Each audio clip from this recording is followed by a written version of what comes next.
Okay, before we summon anything or anything like that, can we have a moment between Savara and Travas? Do we have time for that? For Wisp and stuff comes? If Easter's okay with it, then sure. Oh yeah. Okay. Shit. Are you done rolling ones, Steve? Getting them out of the way, I'm just testing the effects. Okay. And I noticed they added the different ones, so.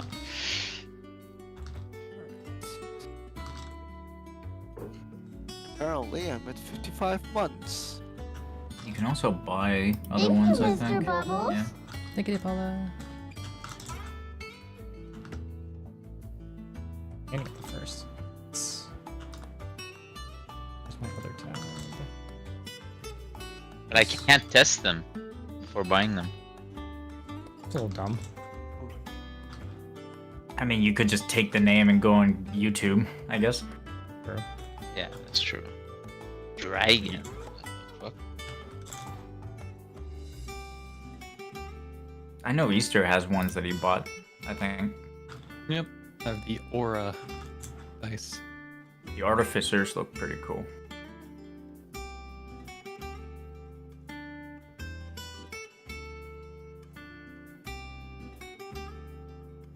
But one's called Frost Boil, and I read it as Frost Boy with an I. And I had to do a double Frost take. Fast boy! Oh, that doesn't have an effect. Unfortunate. Reckon? Who's that? This will serve as a great intro for this session. The Warriors of Light summoning their very undiscussed and subtle ability to call upon Valhalla and to come to the arena whenever they want, will appear in the Colosseum in one of the many arenas that just kind of manifest as you guys fight different creatures slash gods slash entities from other worlds. And it'll be almost instinctual to half expect a welcome, warriors. And instead, the only thing that'll greet you is silence, as the Colosseum's tender is no longer here.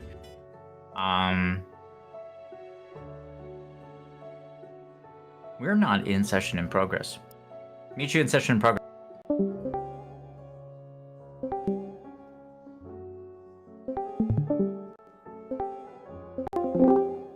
There you go. I'm gonna restream. Yeah, you too, De Paula. What's up? Restream. Oh, yep. What race is Savara? Guado. He's Guado.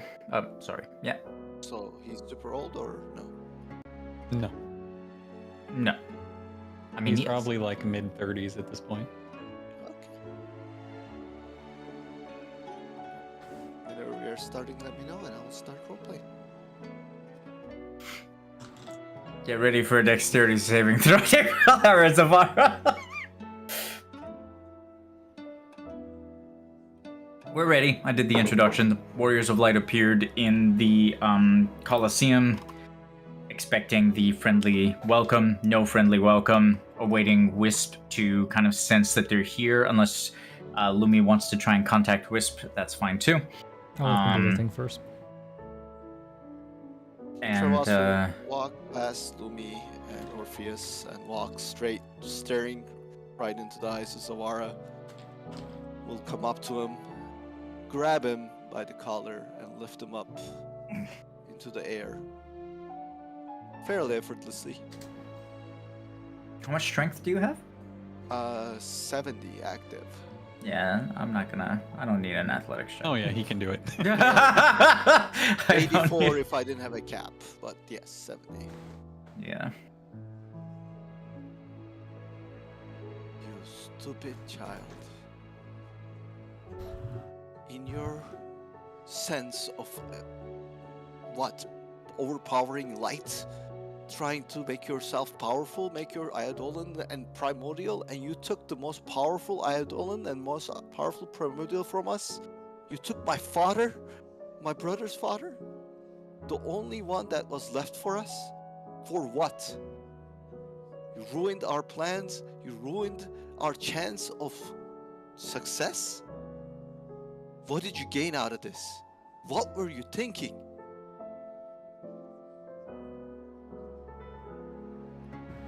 Zavara? I wish As- that I could. Oh, sorry. Go ahead. I just wanted to tell you one thing before you started. As he grabs you, the summoned materia in your arm will pulse as if to defend you with a very large, like very powerful little pulse of energy. It won't hurt Trevos at all, but you'll sense it begin, and then you'll sense before you can do anything. I'm guessing your instinct would be to suppress it, to like not hurt Trevos. Oh, absolutely. I stop Okay. the second that it starts. Well, yeah, but it's fine because before it actually kind of emerges as aggressive energy, you'll sense sentience, and you'll sense whatever entity inside just kind of detect that Trevos, at least for the moment, is not going to harm you. At least it doesn't believe he will. So it just kind of subsides after a while, and then you'll just kind of look at Trevos, and now you can answer him.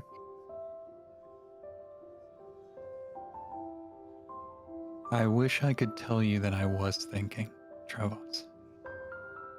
The only two things that I remember are the halo rising and a rune that represents the moon. Beyond those two things, I have no memory of what happened. I just wanted to save him. Know this. The only reason your head is still attached to your shoulders and you didn't die in your sleep, because in the Emperor's service I have killed many in their sleep, is because we can't afford to lose more power than you already have done to us. I have no idea how the manifestation of Zodiac's Eidolon can be held at bay. I don't know how we can destroy the tree anymore. I don't know how we can do any of our plans because of the actions you have taken. Know that, and never call upon me ever again. I will put him back down and walk away. I need to replace Nibble. Yeah, I'm just saw Nibble just awkwardly standing there. Yeah, I'm just patting his head as he Trevos. sleeps. Between you and me, you would be naive to think that Spiritus would not give his life for Zavara's or any of ours, given the choice. Altruism of Spiritus does not change the fact that for benefit of one, as a group we have lost a lot of military strength. If it was to benefit us, that would make sense. That would make sense to sacrifice Spiritus to win against Zodiarch. But the only thing we have done is made our chances less. So By something yes, outside of our control, Trevos. If anybody is to blame, it is me. I could have made the power vanish, yet I chose to save Zavara. my friend, I appreciate your sentiment, but who here can control light except for the priest? His mind was no longer there, Trevos. It was gone. He has no recollection, nor does he know how it came to be. The only reason I know is because I was controlling the power, trying to save him. It nearly ripped me apart. If anyone is to blame in this scenario, it is me. I could have made that power vanish. Could have forced Eden away. I trusted my instinct. I will live with the consequence, as I have in the past. But it is not Zavara's fault. He had no control of his body or the emotions and the power that was flowing through him. I just wanted you to know that, Trevos. I am deeply sorry for your loss. I had much respect for Spiritus and all that he's done for us and for me. He freed me. So I will miss him. But we must live with the consequence, and we will adapt, as we always have. We will see how long we will live. I hope you're right, and we will live to regret the decisions you guys made, and not end up part of Zodiarc's vastness because of the decisions that was made that day. Steph, as Zavara sees Illumi standing next to him, we had that sort of hazy sight after the fact of whatever Eden turned into, like healing Spiritus, and like Lumi somehow managing to, at least he thought, grab Spiritus's soul before the white overtook everything.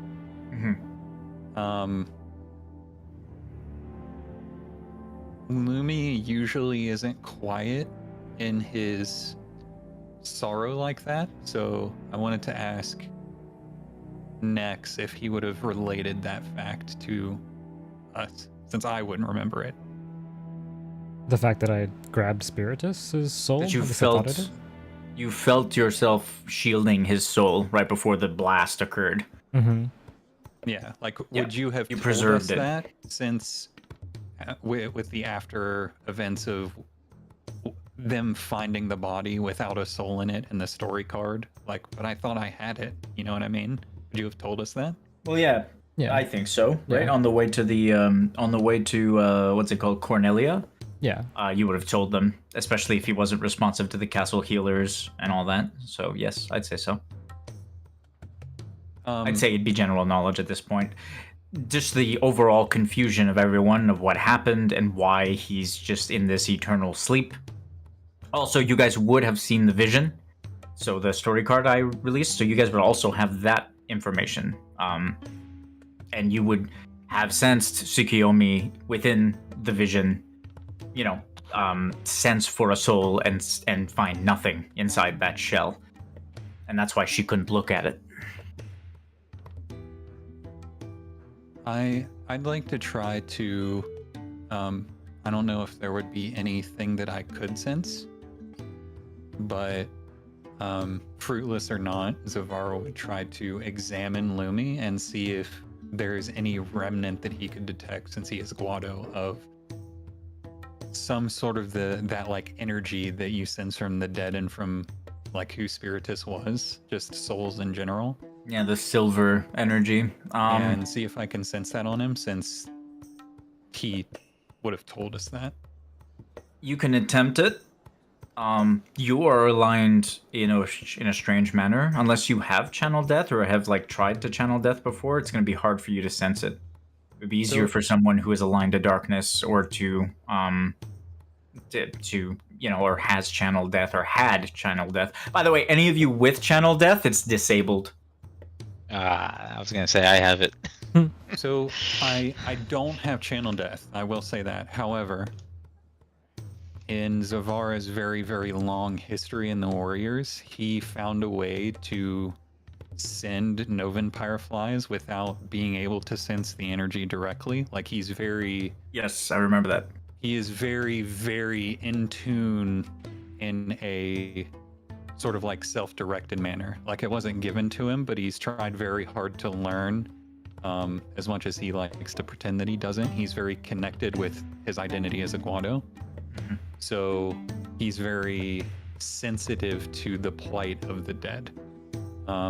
So he would, with all that knowledge of him like sending the battlefield when we went into the past, and all those times that he sent Novens and how different that felt, he would try to look for that sort of perfect combination of them both, because that's ultimately what the Lunarans were, right?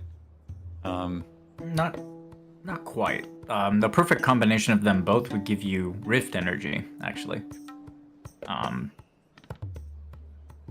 The the energy and radiation that's unique to Spiritus, the celestial body that he took for his own was the planet Acuria.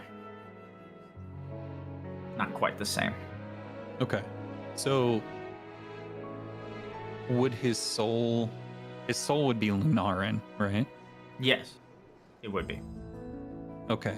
Do they have, since he was able to channel pyre souls, would their pyre souls are the same as ours, or at least similar? Yes. I'd say all pyre souls in this world are similar. Yeah. Okay. In that case, that specifically would be what I would be searching for, like residue or remnants or some sign, like especially in Spira, the souls tend to imprint like minor emotions or more extreme if what they're feeling is more extreme, right? Like in the sphere energy and all that stuff. Mm-hmm. So Zavara would be looking for those little imprints, like on Lumi, on his items, looking for little imprints of not Spiritus, but Soja. Okay. Sure. Go ahead. I'll lower the DC. I don't mind doing that, considering your explanation. What would you like me to roll for that? Would you like would you like a ascending roll since I'm looking for the dead? Would you want perception? I think the most appropriate role would be perform sending, but you're not actually performing ascending. You're just trying to manipulate or at least find the soul if you can. So perform sending just for the sake of this attempt.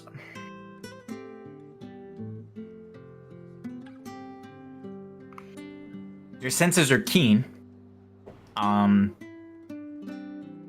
of lifting up an open palm facing towards Lumi, you'll sense a stain on him. Stain is a very strong word. Almost like residual odor or a mark left behind. There's no soul. But there is more of that strange silver radiation on Lumi than there would be on someone who's just dealing with their own pyre soul. It's fading though, as in like, it's like something he touched and then it went away, you know? Would I be able to tell enough from that if it was like, I don't know what the appropriate form would be, like destabilized, if it was broken, or if he just happened to be holding it, if it looked like that?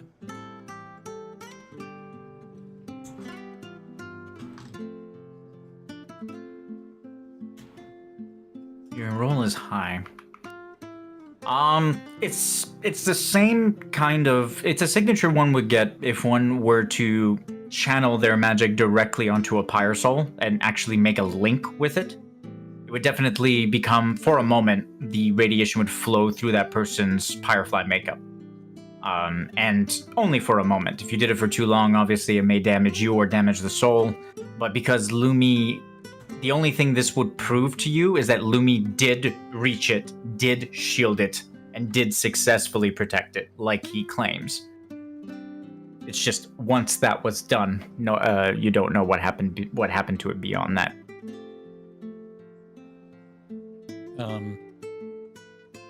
Am I able to communicate directly with Eden now? You can try.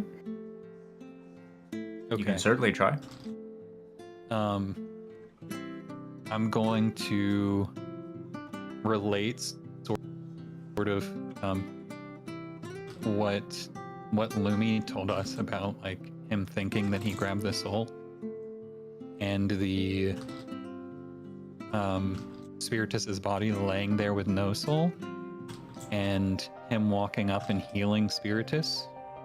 And I'm going to ask him, Eden, do you know where his soul is?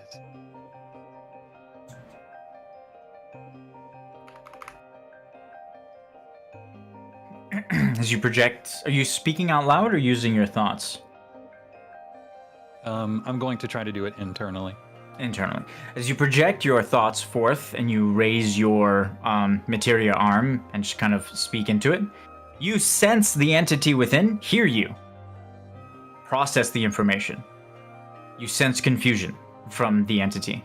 There is no response, no vocal response, but you can definitely tell that the Eidolon, or at least the primordial, in your arm is understanding what you're saying, whereas it wouldn't have before. You know what I mean? It's definitely a different feeling. Definitely more sentience, more intelligence there. But you receive no answer, and you sense confusion.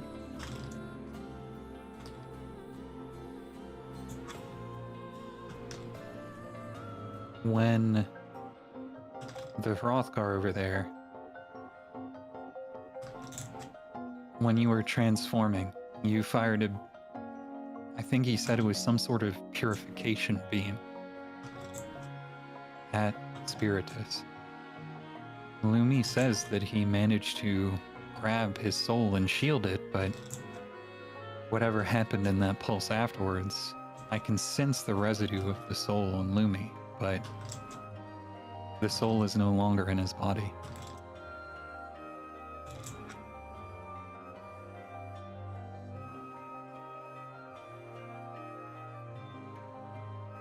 Once again, you'll sense the awareness of the primordial go to Lumi.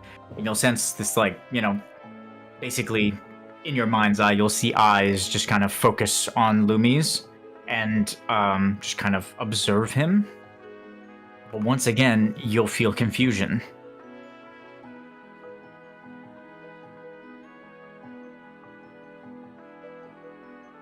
Transformation?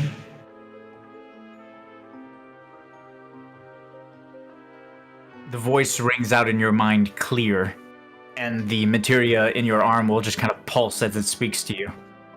The voice will actually resonate throughout the entire party.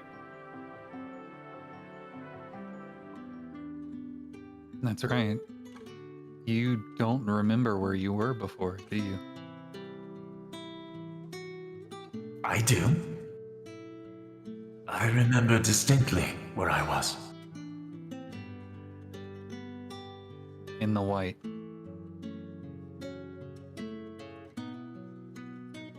What manner of prison is this? Where have you trapped me? I remember no such white. I remember glowing fields just outside Luxarian. I remember the 53rd Lions Regiment as we marched on the city.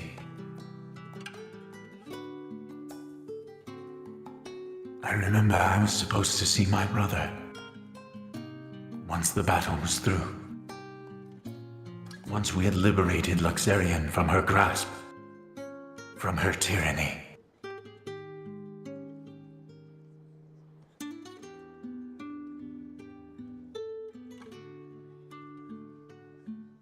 I do not recognize that Hrothgar, though I have seen them in my travels. And I do not know you.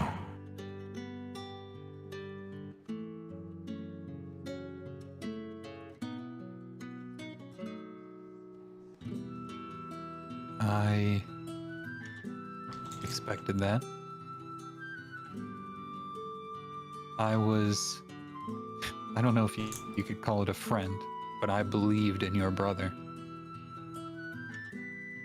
That is why I tried to do what I could to put you in the form that you're in now.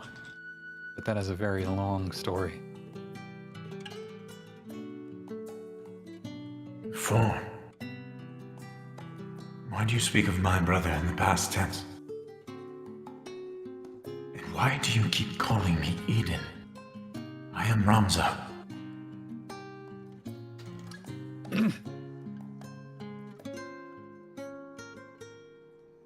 Oh boy. Ramza Biuf of the Lion's Guard. The Knight of the Lion's Guard.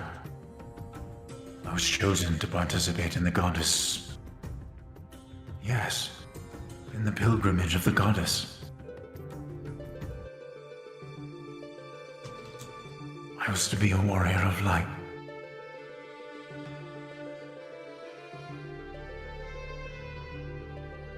I remember my brother's laughter.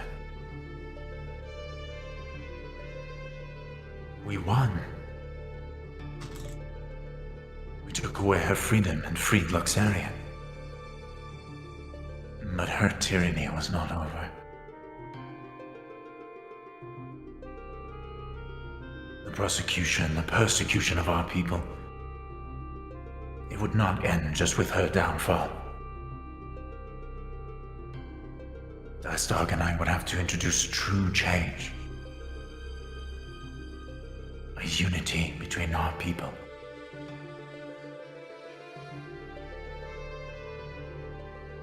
Where am I?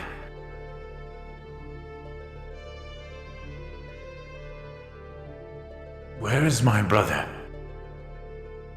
As he raises his voice, you'll sense a small pulse come from your arm. The power that Eden commanded at the height of the transformation.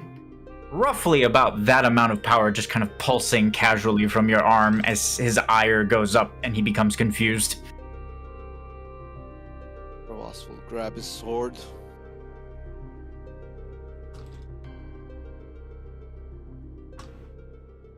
I don't know if it's possible for you right now, my friend, but you might want to sit down. I did not expect to have to tell the story twice.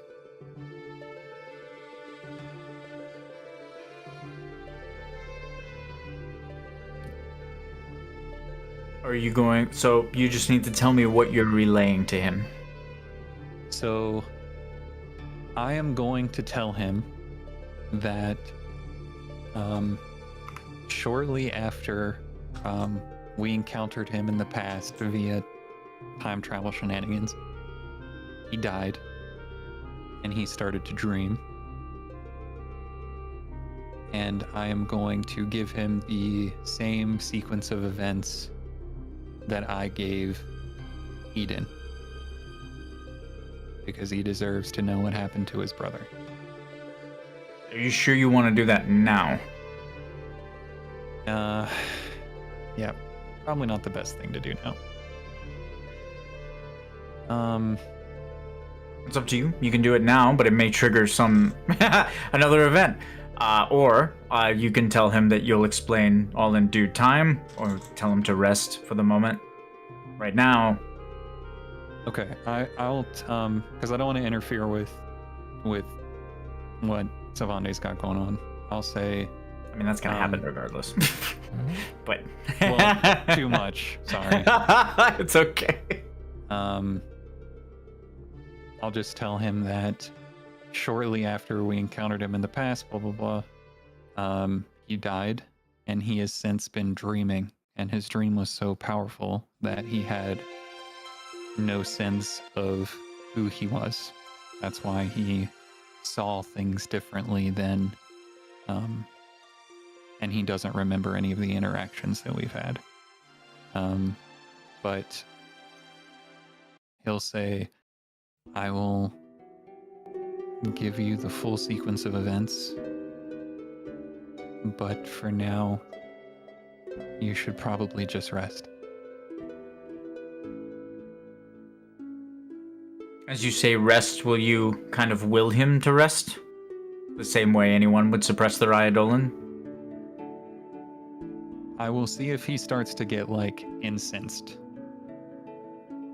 Okay. Based on the die already rolled, he'll listen intently as you speak to him, silently, once again. Confusion, disorientation, no rage, no anger, no sadness, just pure confusion. He doesn't get riled up, but he doesn't settle down either.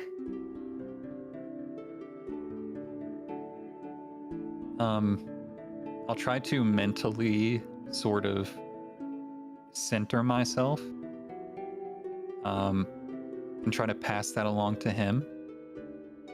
And I'll just say, when you rest, You need to remember that you represent something now. So that if you get angry,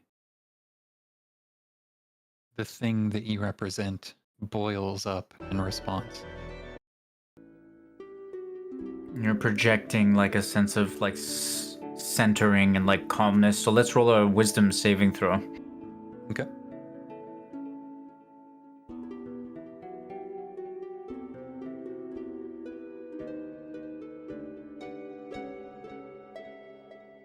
You sense confusion again, but as you kind of project this feeling of just kind of calm and peace, you'll sense the primordial within your arm just kind of become at ease and just be at peace for a moment, and then you'll sense it kind of lull into a slumber.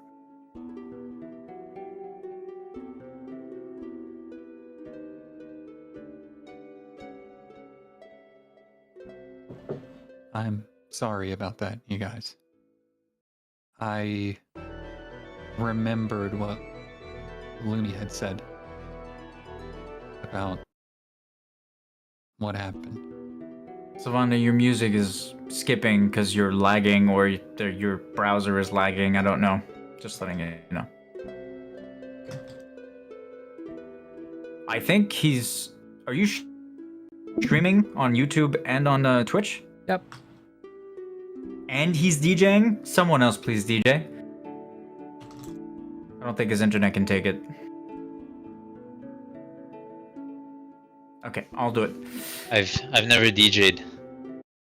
There's gonna be complaints if I try. It's not about complaints, it's about trying to find appropriate music for a situation and letting it play. Like, to some degree, you don't have to dedicate the whole session to it, but... I mean, I can try. Okay. If you want How to do try, I go do it? ahead. I go on YouTube. So make a separate YouTube window. And A separate YouTube window. then share your screen for that window in particular. For the YouTube window. Yeah, for the YouTube window. Okay. And then as different things happen, just pick different music for the situation. Doesn't have to be too complicated, just Yeah. that's the gist of it. I'm expecting to have to defend myself, which is why I didn't offer. It's funny. So I have a feeling I'm going to be very stressed out very soon. How do you put It's a funny. how do you put like a GIF or something? So what you do is click the plus, Steve, Yeah. up top. Yeah, make another tab, separate it from that browser. Yeah. Okay. Like drag it out. There you go. So Yeah. now the tab we're on that you're streaming, put a GIF, and then the other tab just play music, and we'll hear it. Okay. What was the last thing Zavar said to us? Oh, I was. Zavara's going to walk over to Lumi. And he's going to say, There you go. I'm sorry. Oh. After what you said previously, I was asking him if he knew what happened to the soul. Sorry, the GIF made me laugh. I'm not laughing at you. Zavar will like point like up Lumi's arm. Well, luckily I'm attuned to it enough I can sense it. It's almost like the residue from casting magic, but I can sense where you've touched a soul. I was trying to see if I could find out what happened to it. You mean to say his radiation's still on me? Traces of it. I can tell that you touched it. Let me But kind no of more cut him off information and than run to that. the center of the arena as he says that, and put his hand to the ground and immediately channel. Are you playing music, Steve? Yeah. You can't hear it, huh? Nope. No. Okay. Okay. Hold on. Did you minimize the music? I think if you minimize it. No, I So- didn't. I don't know what you did. You're like full screened on this GIF. Maybe that's what's causing it. Just kind of leave the browser open and see if that fixes it. Okay. Okay. You don't hear it? No, that's weird. Nope. What about now? I'm putting it really loud. Okay, no. Are you sure you're streaming sound? Absolutely. Are you Okay, hold on. streaming your screen or are you streaming the browser? The browser. Okay, Okay, let me that's a common thing. share. Oh, that was my balance testing, Easter. Also share application Yes. audio. There you go. Delete it, and then you can put your base damage to 50, I think, because it's 50. Yeah, it's 50. So Okay, put it to okay. 50, and then obviously if you roll disadvantaged, you get another plus 50. All right, you I think that's you how it guys see the GIF? Yeah. See the Yes. GIF. We see the GIF. It was initially the disadvantage roll initially gave plus 30 more base damage, and then plus 40, and then that's why you have 90 there, as I was kind of just testing it, and then I upped it to 50 and kind of left it there. Yeah, music playing. No. I'm just reopening it. I had to restart everything. Sorry. So I don't ever DJ because I don't have YouTube Plus or whatever. So I don't you guys either. Neither do I. I just mute Uh, it when the ads come up. Oh, Okay. I guess that's The ads don't matter as much if you, like, at get least him right away. yeah, but even if you let them play, it's not the end of the world. No one's gonna get mad. It's more of a question of like immersion, I guess. Okay, now we hear it. You heard that? Yeah, I heard that. I don't know what Okay. you did, but You hear it? Is it too soft? you guys hear it? I can hear it. I hear it's it. just it's just slow to start. So like, I'm waiting for it to go to kind of Yeah, pick I up. hear it. If I put it louder It's than supposed this, to be water. I hear soft guitar. I think. Can I go grab water real quick? Do I have okay, one? if you guys are gonna be criticizing my music, I'm just gonna turn it off. Okay? What? I'm commenting on the I- volume, sir. Okay, I can hear it. I'm happy. There's the Getting drums. louder. Okay, yeah, it's getting louder. Leaving it soft because this is a soft moment. Okay? It's Okay, not no, we're soft good. I like the or music. We're fine. freaking- It's not about to All be. right, so he just channeled life, guys. So I'm sorry, but Yes. I'm doing my Yep. thing. Yeah, do your thing. As you channel life, tendrils of the life stream will just kind of emerge from beyond the rift and just kind of channel into this arena. As they channel into the arena, a pulse of Mako energy will just kind of echo out onto the platform, and then dead-ass silence. Literally, after the pulse goes out, the four of you will be standing on the arena, kind of on edge. The only thing that you'll hear is a heron in the background, underwater. Is it still underwater? Yeah, it's still underwater. It's not underwater for real, I'm kidding. You'll hear a heron in the background, some crickets, maybe Zavara gulp. But you'll definitely just kind of have this sense of unease for a moment. Before the earth or the stone pieces that make up the arena will just kind of part in the middle of the arena, and the silhouette, the familiar form of Wisp, will just kind of raise through the ground, straight up, and deadass staring down Zavara as he kind of raises out from the earth. Then as soon as his form is fully raised from the earth or the stones below him will reform perfectly the way they were before. He's in the air or on the ground? He's on the ground. Good on the other side. Kind of. I'm gonna interrupt his gaze with him. Music's as best pretty I good. can. That was a good shift. Limi's gonna just kind of, what's the word, expediently? Panickingly? Say, I know he's here, but he sensed Saje's radiation on me, on my form.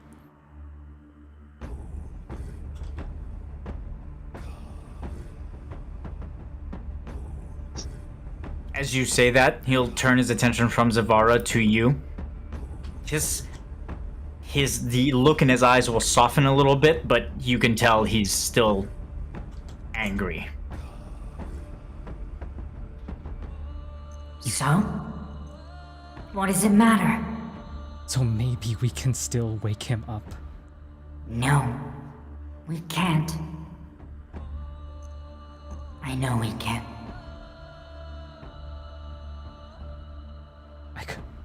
I could have swore I grabbed his soul that day.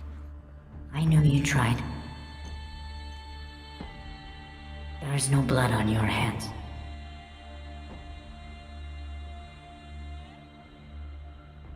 I don't feel jolly, merry, happy.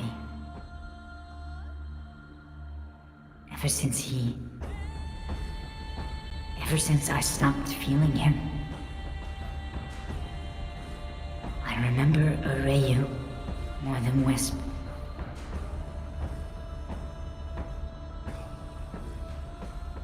Suki,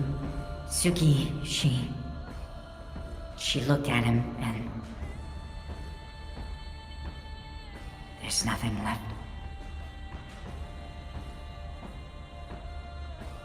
I saw. You know how good she is with magic. The burns, the damage to the body.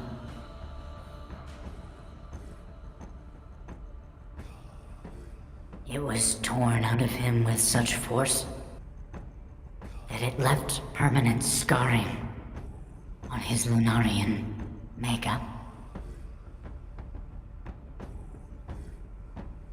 Do you know how hard it is to do that? Let me look down, just kind of shake his head no. Your music stopped. Listen, I am so stressed. I'm having trouble following the conversation. Okay, I'm getting music. Lunarian bodies are perfect. It sounds selfish, self-centered, arrogant, maybe? It's hard to find words because I've spoken in a simple way for so long. I have trouble talking.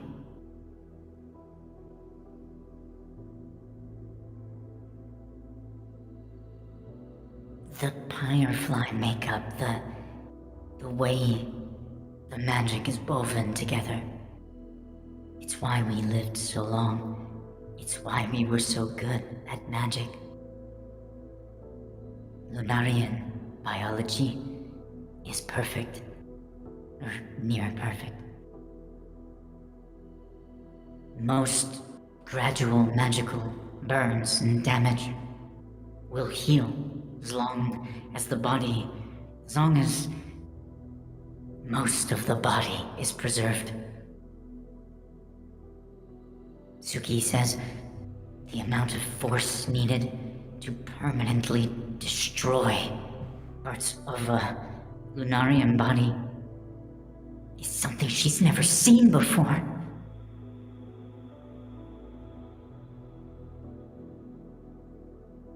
Do you hear that, Guado? Force and violence unlike anything the primordial of magic has ever seen before. As his voice raises, the entire platform will begin to break apart as Mako radiation just kind of snakes through all the cracks. And the literal platform, the arena hovering in the sky above the lake, will quite literally pull itself apart into multiple, like, rock sections. Thousands of different stones. It'll stay close-ish together, but there's massive holes in between now. He basically turned it into like a... What would be a good example? He disassembled it. And it's only being held together by his telekinetic ability. So those of you who are not dexteritily that's not a word, but it's my word now. Dexteritily inclined, I'm gonna need a dexterity saving throw to hang on to the boulders and not go into the water below. I think it's just Orpheus, you don't need a dexterity saving throw because Orpheus will literally just take a step and just kind of straight up, without even like losing his balance, will just stay on one of the rocks. I do need a check from Lumi, and do need a check from Zavara and Trewas. Even with 50 dex? One One moment, Savande. Okay. What were you saying, Tepala? I will stab my sword into the platform I'm standing in and just hold on to it, just kind of hanging, staring. All right, your explanation uses athletic. You're good at. When did you get good at this? I remember you used to suck at doing stuff like this, and now you're just good at it. You stab your sword into the ground, which is, as a DM, I automatically think athletics. Your athletics is so high, I'm not even going to ask for a check. So, the same way Orpheus just kind of calmly stayed on the rock due to his balance and his, his reflex being so fast. You'll see kind of Trevos, as the boulders fall apart, he'll just kind of stab the tip of his greatsword into it and just kind of hold on to it as it moves, and he won't come close to falling either. Lumi and Zavara. Lumi, yes. If I ask for a check, it's because I need a check. Yes. Cool. Flop. Okay. Zavara. Can I try to catch him? Yeah, you can actually. Okay, let Zavara do his thing. Let's let Zavara do his thing. Yes, I'm not very dexterous anymore. No. But since I have such a long history with Ixion, and especially with being a fencer and a pirate, I have a pretty good head for motion. So, Okay, come on. The memory of being dexterous, really? well, Remember me fast. it's not so much dexterity that I'm arguing for. It's like, the sense of adjusting to motion, like when you're on a ship. You know what I mean? Like inertia, or what's the word for it? I know what you mean, though. Yeah, I know what you mean. Like you just kind of like ride it. You sense how it's moving and you ride it out instead of. I guess it'll give you a bit of a bonus. Okay, so you're used to it. What were you gonna do though? I was just gonna stick with the dexterity, but just okay, but with the whole just trying to sort of ride along with the motion, is what he would be sort of instinctually trying to do. Okay, so dexterity, and I'll give you advantage because of the memory of going fast on your horse. Did you say it was the dex save? Yeah, dexterity save. Okay. Okay, he falls anyway. That said, okay, so you got two people falling. Orpheus, you have Aeon Instinct. I'll let you save one of them. Oh, whoa, hold on. What if I use glint to throw 2 daggers? So, as Zavara starts falling, his robe is loose on him. I'm gonna throw a dagger so that it goes right into the rock and holds him up. And it holds him up. Okay, that's just too badass to just not let that happen. Yeah, and I'm gonna do the same thing with Lumi, but I assume I'm gonna have to be more precise because he has less clothing. It's his loincloth you're going for, actually. But yes. I got pants underneath. Yeah. I think. Yeah, so that satchel that's on his back, let's go for that. Okay. Let's roll 2 dexterity checks and consume your charge of the knife thing. Glint. That's the word. Can I finesse it instead? Yes, you can. Can you finesse it? Because is it one roll or 2? I mean, Wisp is not trying to stop you. So yeah, go ahead. Finesse. One roll with finesse. Yep. Oh god, the colored dice. Okay. Again, as Trevos watches and just kind of gets ready to try and help Lumi, at least. Because you said don't call on me again, right? I figured you'd let him fall. Point is, you'll stop yourself, Trevos, and you'll see Orpheus with how fast you are, the Aeon Instinct. You'll kind of see Wisp. His head just kind of whips around and focuses on Lumi for a moment. But then as he sees you, you'll tell that Wisp has Aeon Instinct as well as he moves quickly. He'll kind of see what you're about to do, and then he'll just stare forward at Zavara again. Your knives will go through the air almost in slow motion to you and Wisp. To the other two, they will barely see you move as you go into your cloak, find the 2 daggers, and you manage to successfully pin Zavara. He'd be hanging just kind of the right way, but with his cloak just kind of up as the dagger impales into the cloak and then into the stone to keep him just kind of aloft and not falling into the water below. And for Lumi, you'll impale the dagger into the meat of his satchel. Once again, goes straight through the satchel and will pin itself into the stone. And as you do so, he'll hang from like the shoulder strap of his satchel and not fall to the ground below. Lumi, as that happens though, I'd like to say something right after I do that. do you have potions in your inventory? Got a bunch of like ailment cleanses, break cleanses. I think I have an ether around or something. Nope, no ether. I have a Z potion. Okay, then the Z potion will shatter as the dagger just kind of shoots through it. 0. All right, you're both hanging as the entire platform just kind of hovers there, but like separated down to each cobblestone. And Lumi Wisp continues to stare at Zavara, awaiting his answer. Now that we have done all this, do you remember the questions so far? Wait, as I throw my daggers, I want to say something. Okay. So I'll throw the 2 daggers, and then I'll focus on Wisp. I would expect more wisdom from those around me. It seems that it is lacking these days.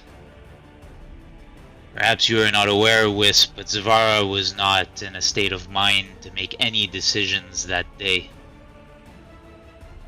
He was in a comatose state. There is no way that his mind was active enough while this power was channeling through him to make any decision. He did not choose to bring Eden about that way. He did not choose to sacrifice Spiritus on that day.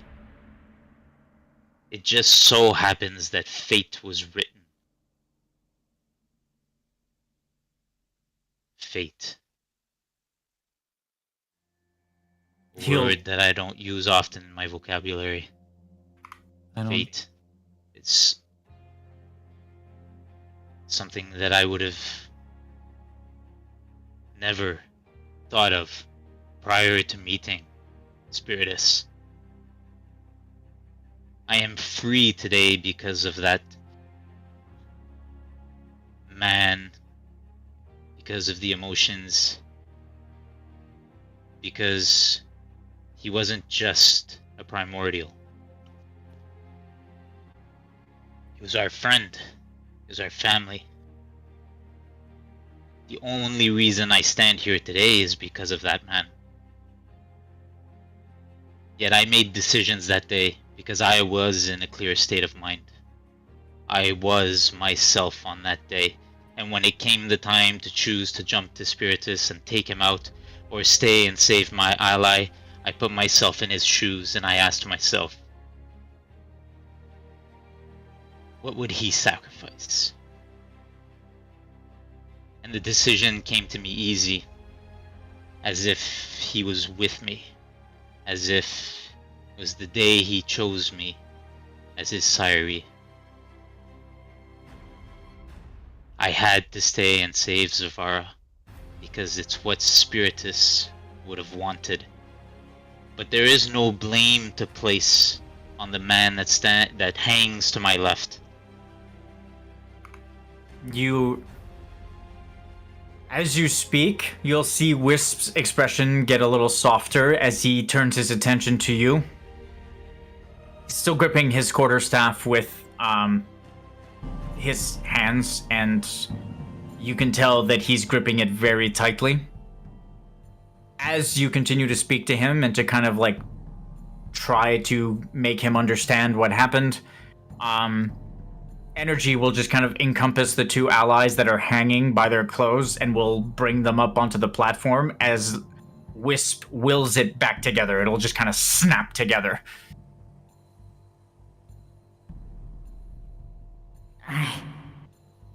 As Wisp is about to respond to you and he stares at you, clearly trying to process what you said, another voice will just kind of ring out for a moment.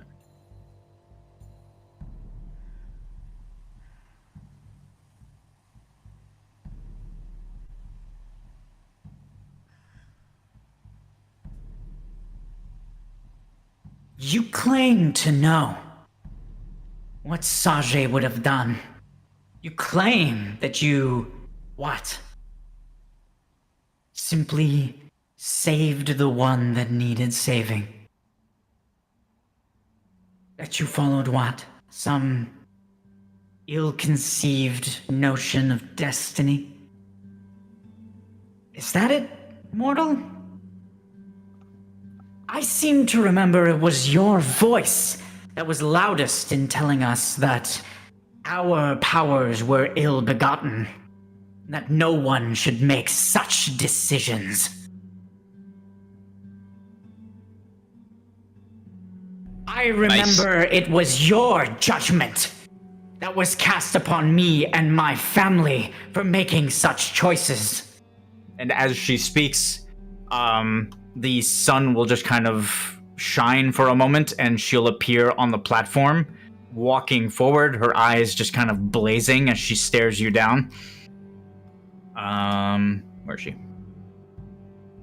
As she lands on the platform, instead of the platform falling apart, where her paws fall, the platform will become just kind of white hot as she stares you down, Orpheus.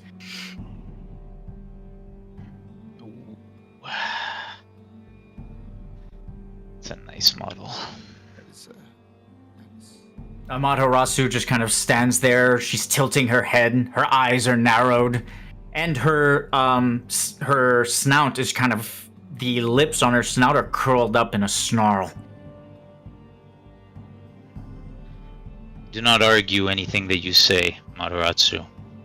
I stand by my decisions and what I chose to do that day and what I said the days prior. I do believe that there is no place for gods in this world of your power and of your emotional instability. Although you are, or he was, a dear friend, he was also, and this I do remember, the first one to volunteer and sacrifice so that this crystal could be forged. What did we say to him on that day? If your light shines so bright and you were listening as you were now here today, we told them we could find another way.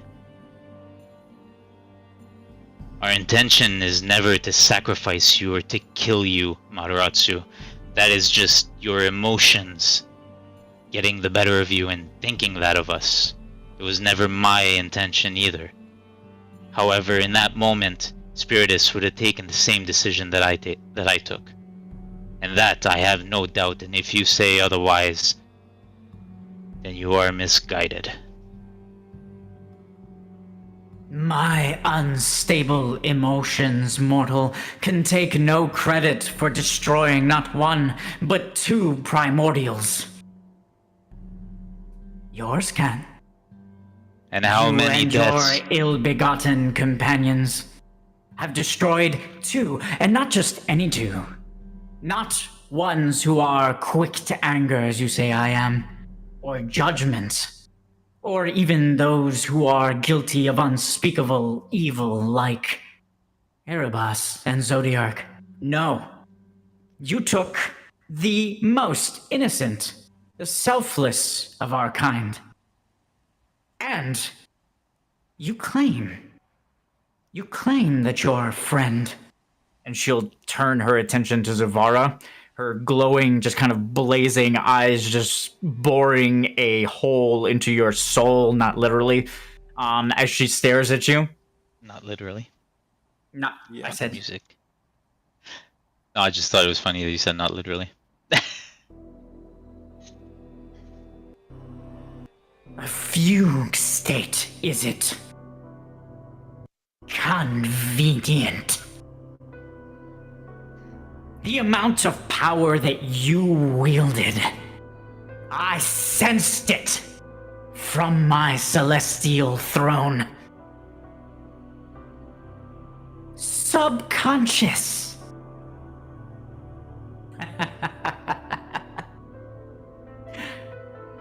Yes. The hubris does not just exist and reside within your skull-headed friend. It is in fact infected all of you.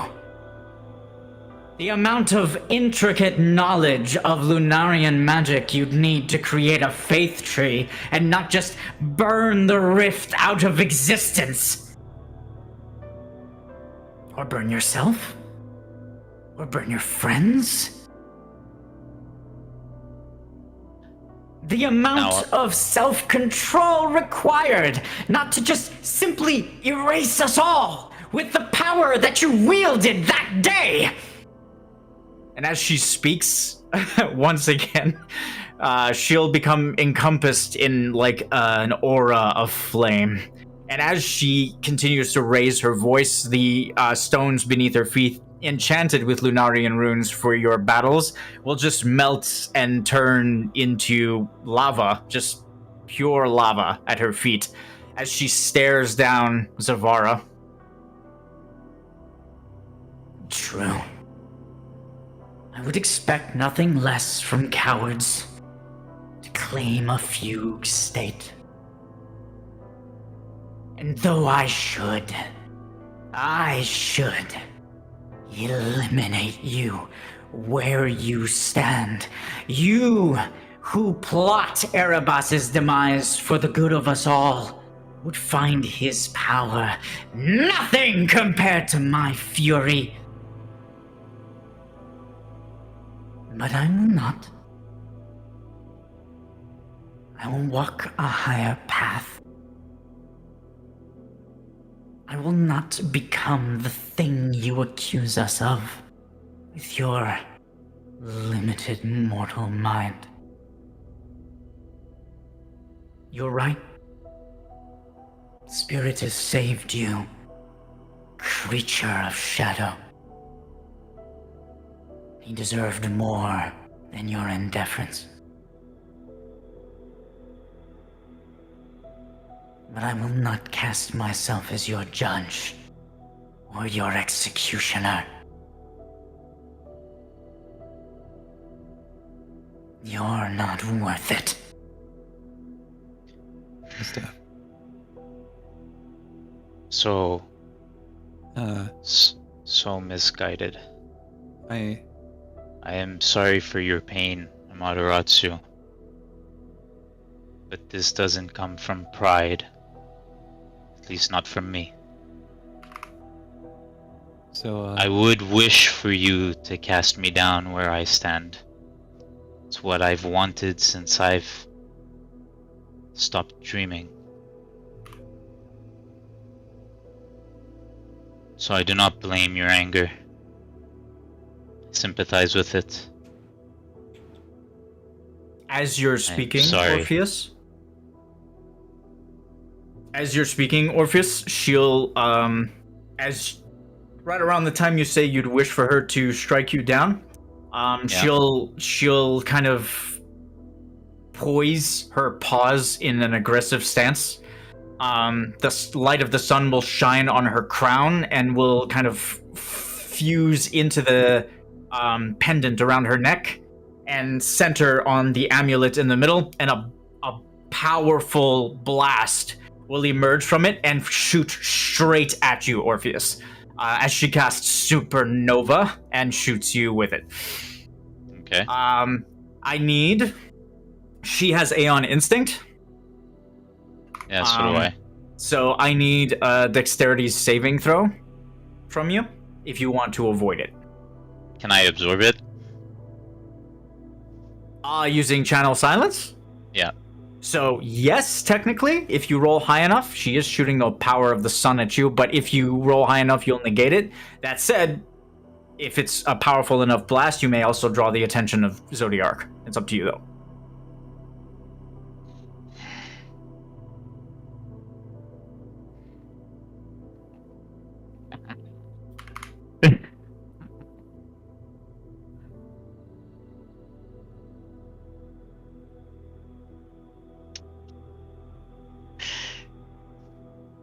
Fuck it. I'm gonna absorb it. Channel Silence. Fuck. Okay. My colors are not good, man.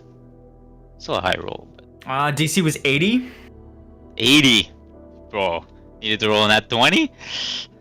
As she fires the beam of pure light at you, you attempt to channel silence to stop it, but you sense that what you're summoning is not going to be fast enough. That's your one chance for now. Does anyone else want to do something?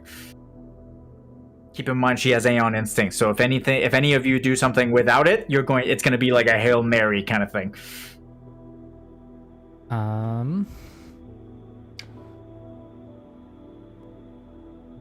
Paul, you got anything before I go? Since it's fire/light based attack, I was just gonna try to not completely erase it, but lessen its power by darkness. Just sap its power away. So if it's like 1,000 power, I want to just make it 500.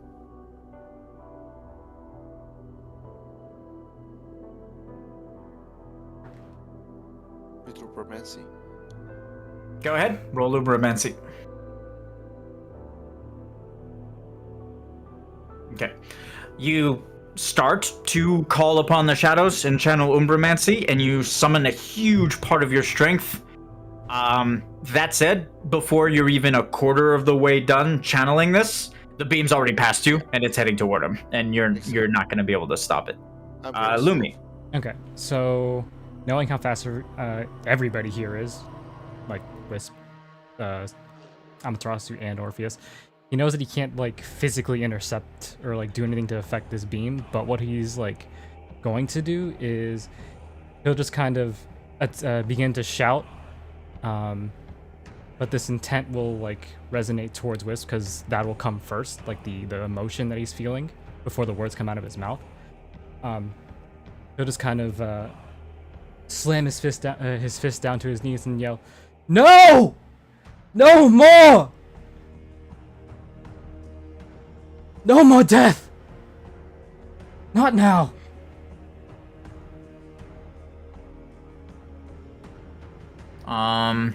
Wisp will sense your intent, but quite frankly, he wasn't expecting this. So I'm gonna roll disadvantage and see if he can summon some kind of barrier using the life stream.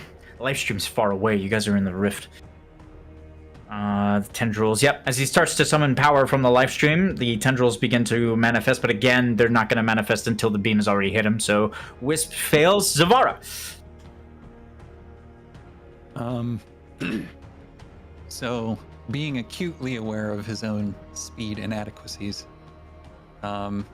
he had started walking towards Amaterasu anyway, because of something that she said that we're still going to have to deal with when this is done. But he'll see, like, because he's attuned to light, and that's half of what she's using, he'll sort of see the energy start to charge up, and he was already kind of pulsing with energy anyway, because Zavara's pissed right now. And he's just going to, kind of like the pulses that Eden has been putting out before, he's just going to send out like a pulse to try to push the beam away from Orpheus. Because there's no way he's going to be like stopping a freight train. He's just going to try to push it away from him. That feels Hail Mary-ish, kind of.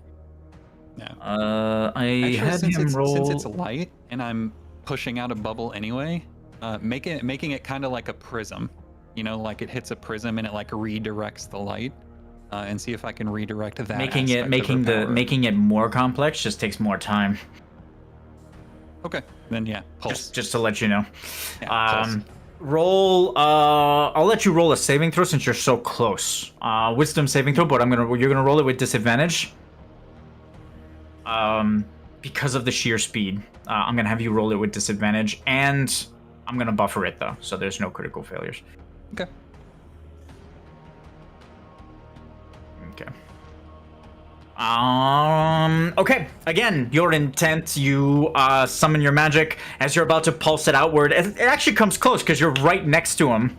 And even if you were walking a little forward, you'd still be within the trajectory of the beam. But as your magic just kind of pulses outward and everyone just kind of tries their own thing to stop it, the magic is not... None of you are fast enough. And the beam just kind of hurtles toward Orpheus and collides with him, dealing 10,000 damage, I think? Yeah, 10,000 damage. As the beam collides with Orpheus, everyone will just kind of wince, including Orpheus. And then, to your surprise, the beam, as it kind of collides with Orpheus, instead will collide with a barrier, just kind of appearing around him randomly. As the barrier just kind of appears around him, the blast, the full force of this supernova will just kind of collide into it.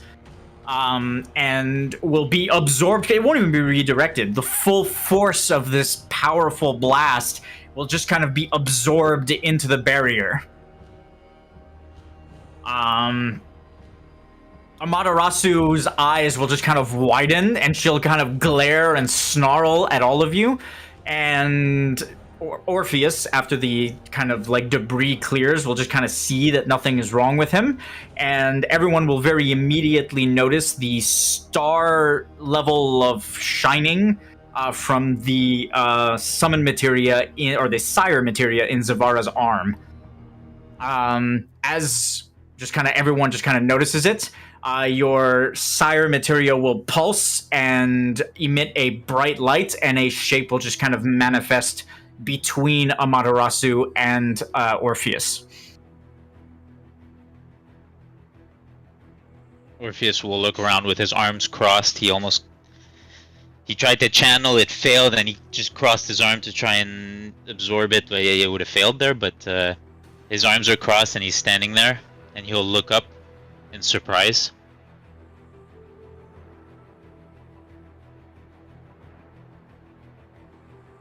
You see, Amaterasu, you just prove my point.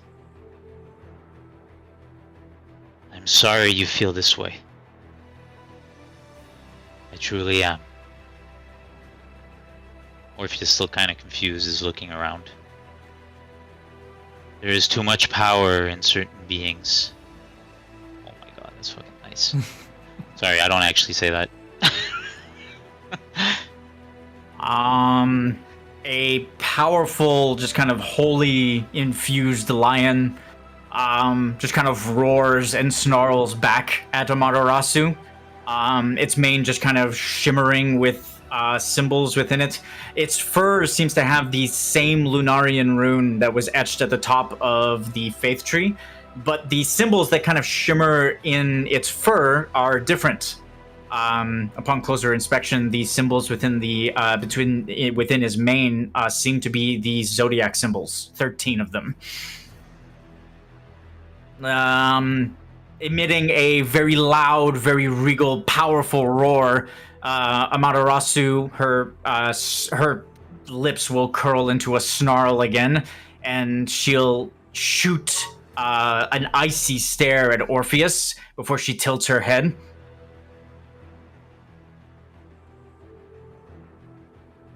What a strange world you live in, where you can enter fugue states, and us mere primordials cannot.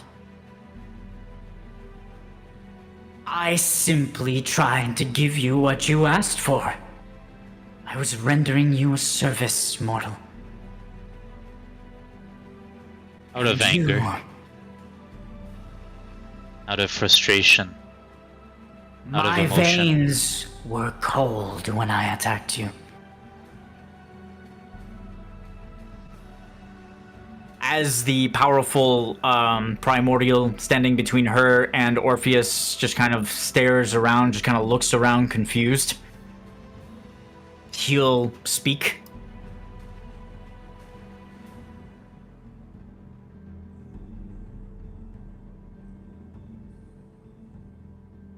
I will not allow you to hurt them. You are shrouded in light. A demon in disguise, Ultima. Amaterasu will just kind of tilt her head for a moment, shaking it. This Sage paid for his life for this thing that cannot even recognize the enemy it faces. This kitten does not even understand the power it wields. Your hypocrisy knows no bounds, Orpheus. You think me dangerous with my power? Let us see what a child who does not understand its lengths will do. Creature who stands before me, I am not Ultima. What is your name? As she addresses the primordial, Wisp will just kind of turn around and put a hand on her paw and just kind of look at her. There's no reason to hurt him. He didn't do anything. It doesn't matter, Rasu. There's no need for more death. Like Lumi said.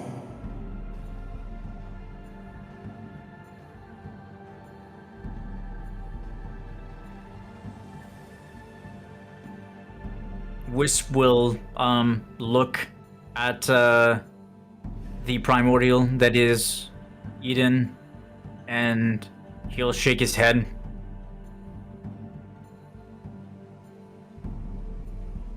Raising one of his hands, tendrils from the life stream will just kind of emerge out of the arena all around Eden and will stab into him.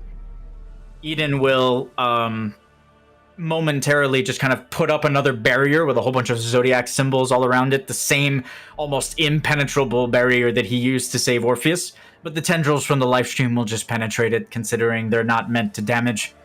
As the lifestream enters into the primordial's faith tree, you'll see his form dissolve and return into Zavara's arm.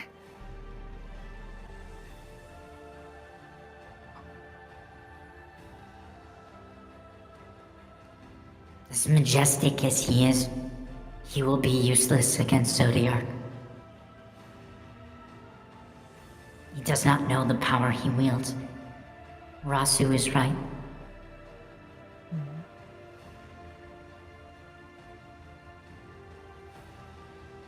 I was going to carve this into your chest, Zavara. And he'll kind of summon just an ethereal, just kind of rune in the air. It's a Lunarian rune I remembered while I was grieving your selfishness. It would have tied your soul to Spiritus. If he died, you would have died.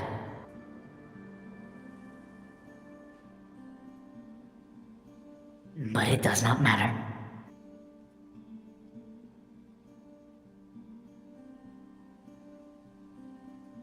Suki didn't want to be here because she knew you'd get mad, Rasu.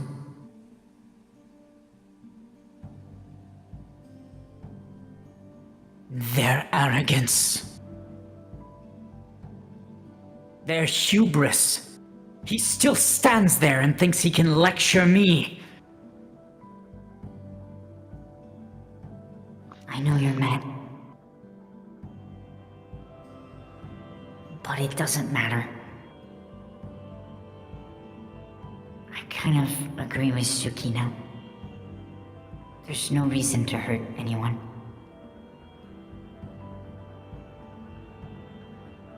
There's also no reason for us to continue to help you. He'll kind of turn from Amaterasu and look at Orpheus and Zavara. I thought that because she chose you, and she was my friend, that she was right. I thought that there was destiny involved. I thought There was good involved. But you're flawed, just like us. You're no more chosen than we are. We chose ourselves to become primordials. And a sweet girl who wanted nothing more than to help people chose you. She was not a goddess. She wasn't special. She was just good.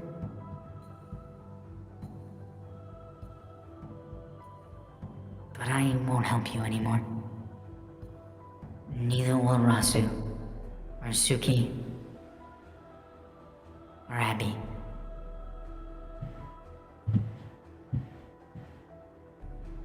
There's a trust.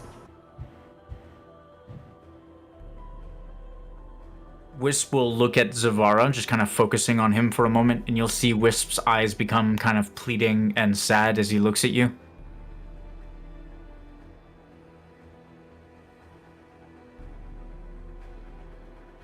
Didn't we help you? Didn't he help you? Every chance he had? We all helped you. We agreed when you said you were gonna take our power away. We let you make mistake after mistake. You killed indiscriminately. You killed for no reason. You killed a Fey dragon. We did so much. And you still tried to take our power. You still tried to call us flawed. And then you took the best of us. From us.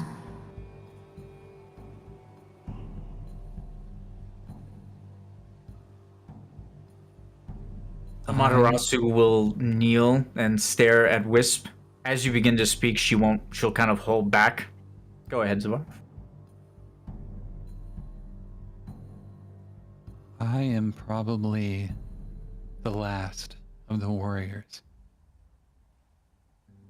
who could claim to be faultless.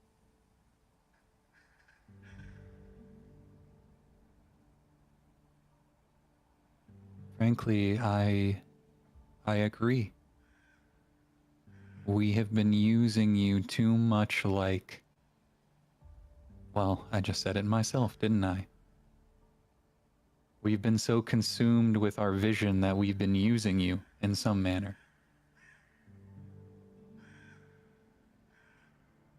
And that is unacceptable. So, as one distinctly flawed being to another, we've been working from the consequences, and I would at least like to tell you what happened, because I think there is even if there isn't a chance that we can save him, there is a chance that he is lost somewhere. And as who I am, I can't allow that to happen for someone like him. As you start offering a solution, Wisp will shake his head. You don't understand. Suki, she saw it in the light of the moon. She tried to heal him. She saw. It is not... Rasu isn't angry because she's assuming. We know you chose this. You did not want to kill Spiritus, to hurt him. I know that. We know that. But with our magic and the sight of the sisters, we cannot hide what happened. You were saving him for whatever reason. The weight of everything we had done was not enough to stop you. The weight of everything that we, as the original primordials, had done to help the Warriors of Light, it didn't matter. You chose what you chose. And Suki says there's no saving him. And I don't want you touching him anymore. Zavar will look very confused, like from the like almost disappeared residue on Lumi to Wisp. And he'll say, "You talked about his form. I'm talking about his soul."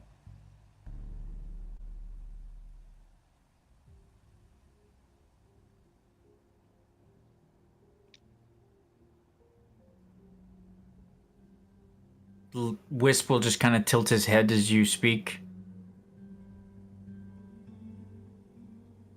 Zavar will kind of shake his head for a moment, like trying to realign his thoughts, and he'll say, "It's vanishingly small now. But Lumi told us that before what happened, he transformed into you, using the new gift that he had gotten. And with the knowledge that he gained from that, he reached in and he managed to cage Spiritus's soul before he was hit. And I can see the residue where Lumi touched his soul. And we saw the events of what happened with you, that he is laying there and it is not there. That is why I say that he might be lost. I'm not worried about his form. I'm worried about him."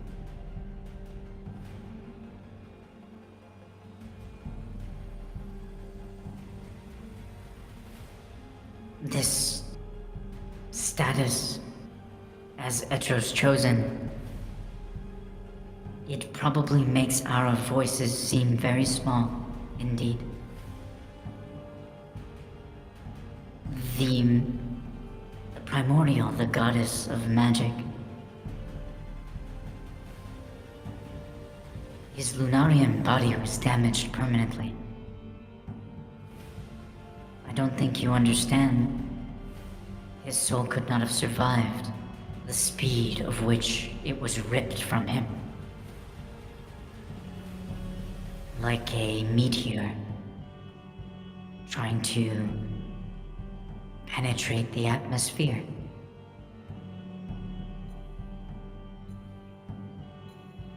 You sense slivers of it because it exploded.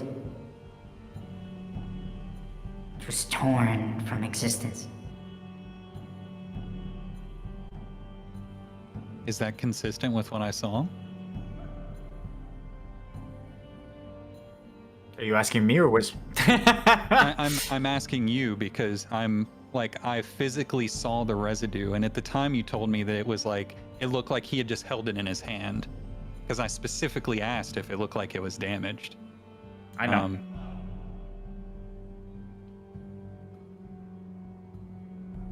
So Zavar would be seeing that pattern very clearly in his mind.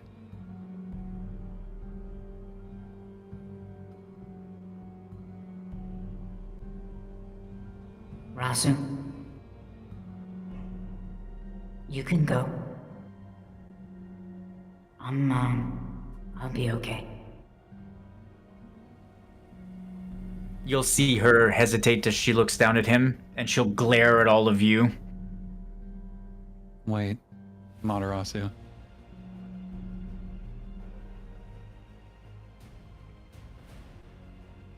You have a very justified reason to be angry with me.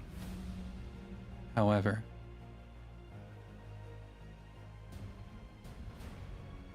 Serp, as I call him, his sacrifice was made as a result of a decision that a Lunarian made that destroyed Nova. And he sacrificed his life Though, we may still salvage that. He sacrificed his life to bring back the planet. So if you denigrate his sacrifice in my presence again,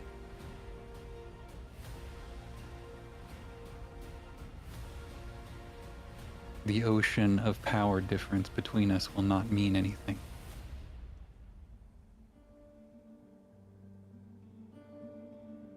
He is my friend. And the one thing, when I asked him what he wanted, was freedom. And he has gone from one prison to the next. So to hear you say that we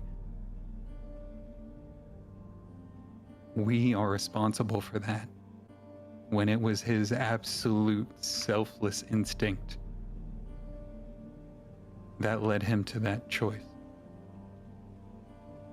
I will not accept it.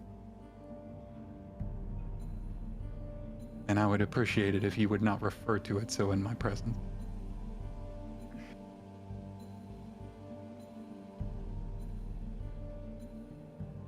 She'll, for a moment, just kind of stare at you. The sun's blazing in her eyes will just kind of... To be honest, for a moment, Trevos and Lumi will think you went too far, and she's just going to engage you here and now and kill you all. She'll just kind of look at Wisp, just kind of force herself to look at Wisp, and he'll shake his head. Still the insolence. Ah.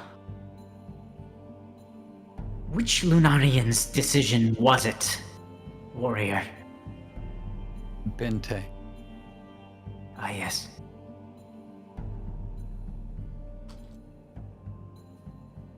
The orphan's serf. That had nothing to do with the creation of primordials. Yes. I dare say Lunarians are no more responsible for his decisions than you are responsible for the decision of every Guado that came before you.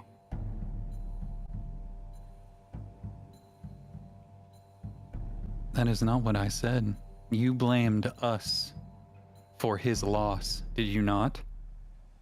I stood here earlier as you and Wisp said the same thing, that we were responsible for 2 primordials. You are. You forget. I was imprisoned within Zodiark. I saw what happened. I suffered in darkness for longer than you can imagine with my sister. And you walk and talk and demand with a straight face that I watch what I say. None here know more the torment that Ophiuchus feels now. None know it more than I. I saw warriors of light filled with hubris, the same as yours and Orpheus. I saw them break the seals. I saw them release Zodiark, and though it was not a permanent solution, I would have gladly suffered for the rest of eternity to see him locked in shadow forever.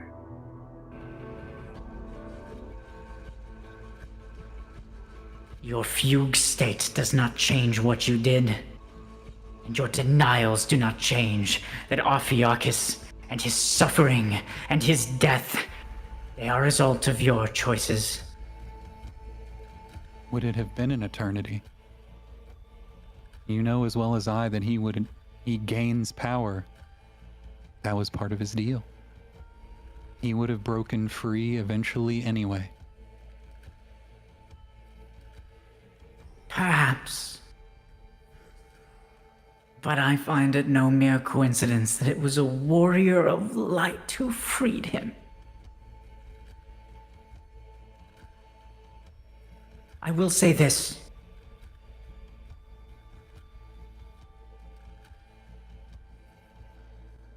I wish I could have saved Areyu.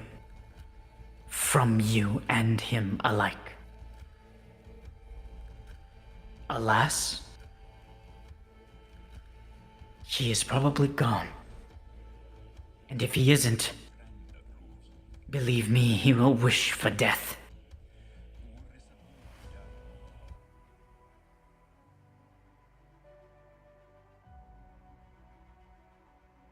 I will adhere to the little one's wish, only because I felt his sorrow.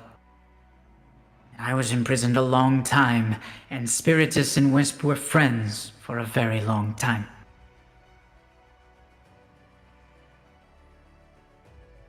You so much as look in our direction with an expression that I deem inappropriate, you will find out just how ruthless I can be.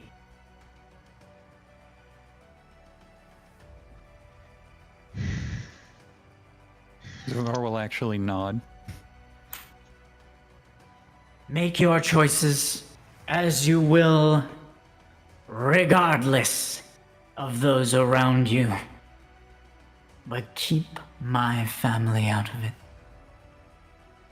We will not interfere in your battle with Zodiac. But I, for one, will be following my own path in an attempt to stop him.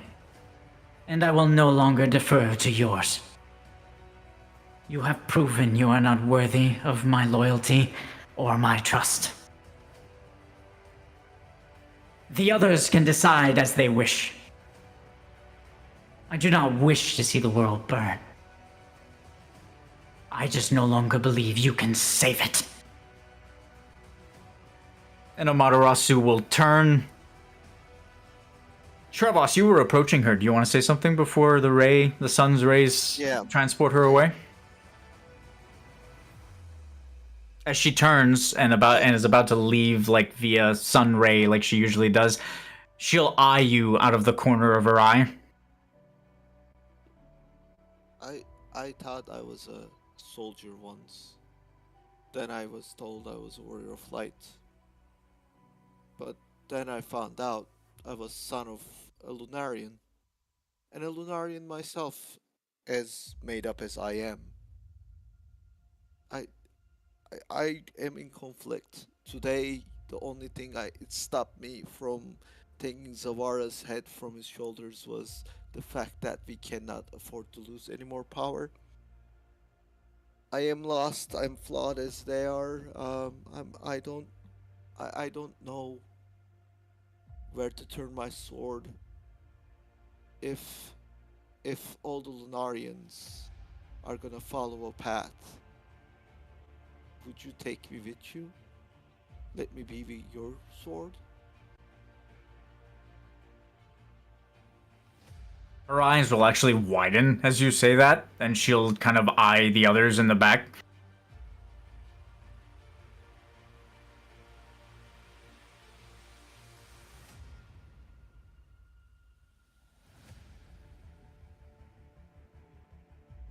Roll persuasion.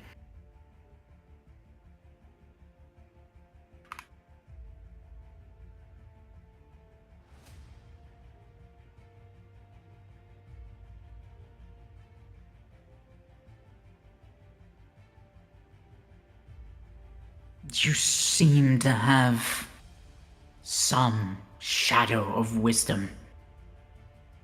If your intent was to not kill him due to a strategic reason, then you may as well draw your blade and kill him. Even if my family and I had not lost faith in you, With spirits gone, you no longer have the power to accomplish what you sought out to do. I will speak with my sister, and if I need aid from a capable warrior with half a head on his shoulders, I will contact you. Trevas will drop to his knees and bow. In an apology as much as anything else, and whisper, but Amara, she will hear it because she's super hearing. He'll say, I should have been there. Maybe I could have stopped it. For a split second, you'll see her eyes go from being just blazing suns and like sharp and angry, and you'll see her eyes just kind of soften for a minute, and she'll look at you just kind of with not pity but empathy. I blame not those who were not there.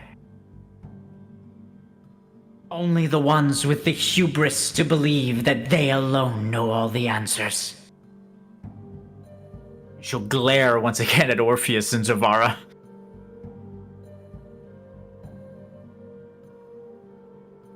I do not want service from you, Dark Knight. Should I call upon you, it will be because of your humility. Until then, stay safe. Same to you, the sun. And she'll disappear into the ray of light that she summoned.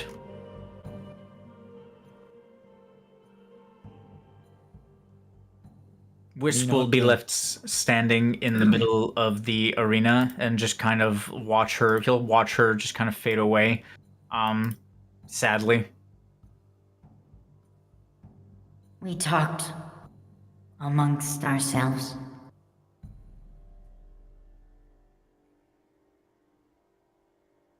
Orpheus? Orpheus is facing away from the arena, staring into the abyss. If you call upon your Acuria, we will resist.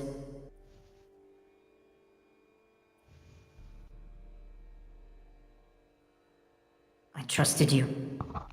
All of you. Barrick and I spoke. We were unwilling to retract our strength from the ones we care about.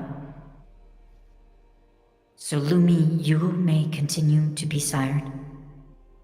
And Karnan will continue to know Abaddon's strength.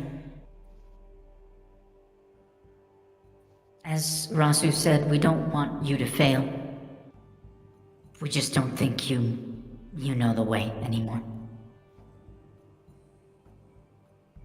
You'll have to call upon other allies to face Zodiac. The rest of us will try and find our own way.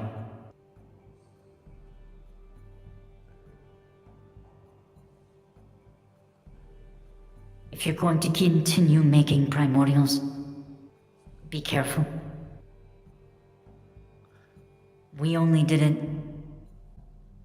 after a very long time researching, and even we failed.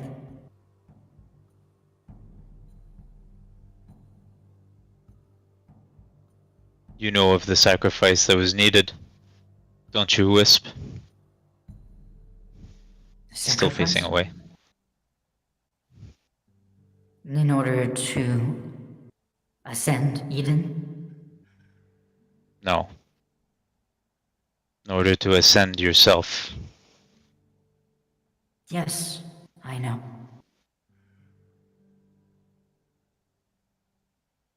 Then you know that decisions, when they are made, they're not all bad.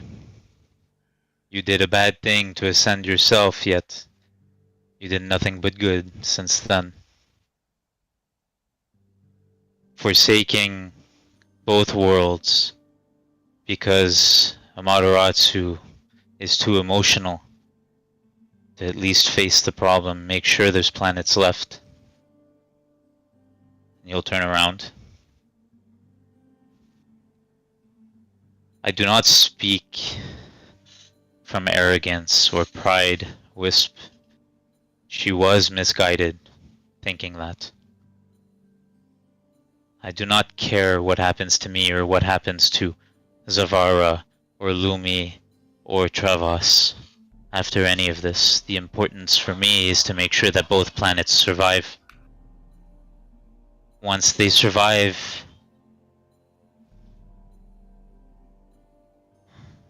it doesn't matter what happens to us.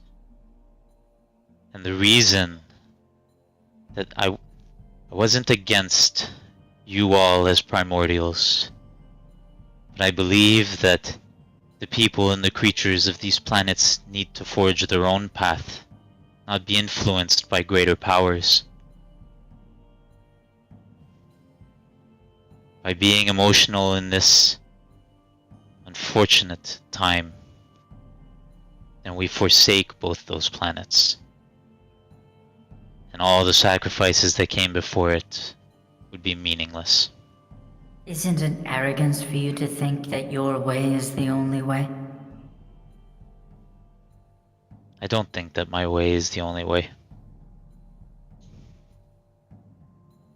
I do know that if we split up, then we will fail. You, as a primordial, know Erebos more than us.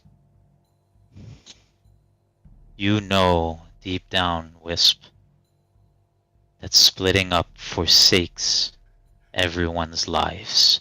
And it won't be just one person or one primordial that dies. It'll be everyone. I don't care what the plan is.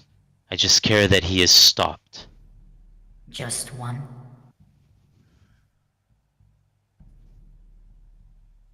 Maybe arrogance isn't your problem. I have many problems. He used to sit with me, you know. Tell me stories of you and your bravery. Tell me stories of all of you. Your willingness to sacrifice any, including yourself, to destroy Zodiac.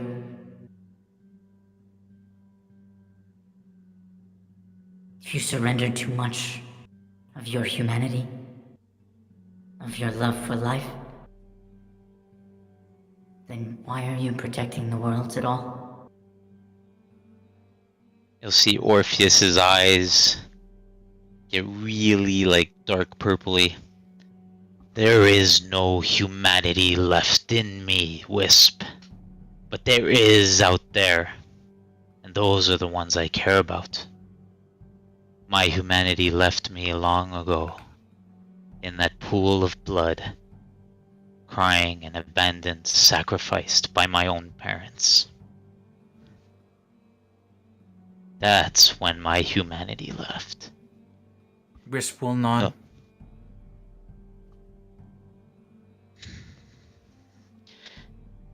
The people, the creatures, the fireflies that live in both these worlds is the only thing that keeps me going.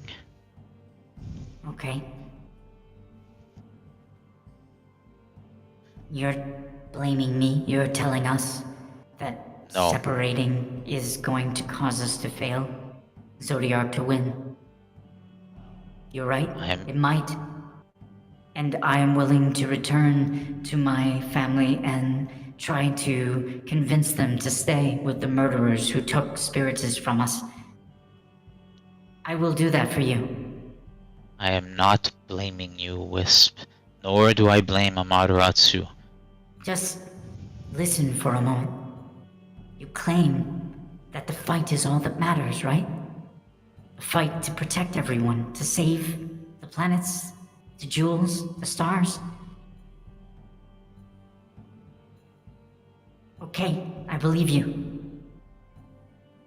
So answer one question, and answer it honestly and directly.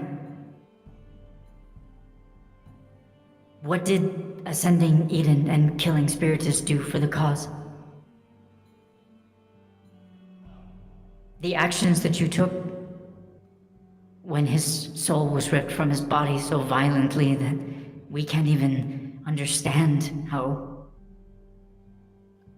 What Wisp. greater strategy was at play? What were you going to do? Like, is Eden part of your secret, super secret There plan? was none, Wisp. Okay. And I felt that power coursing through me. It was a split-second decision. Zavara was being torn apart. I did not know what was happening. All I know is that he was being torn apart. And he was not conscious, not when I looked him dead in his eyes. An inch from his eyes. I saved my ally.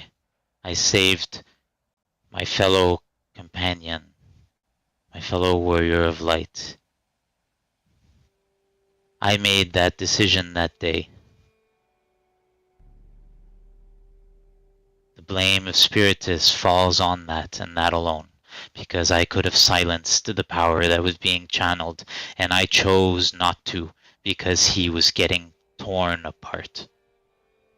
So don't talk to me about so much power and he was being ripped apart, because I felt that power. It ran right through me.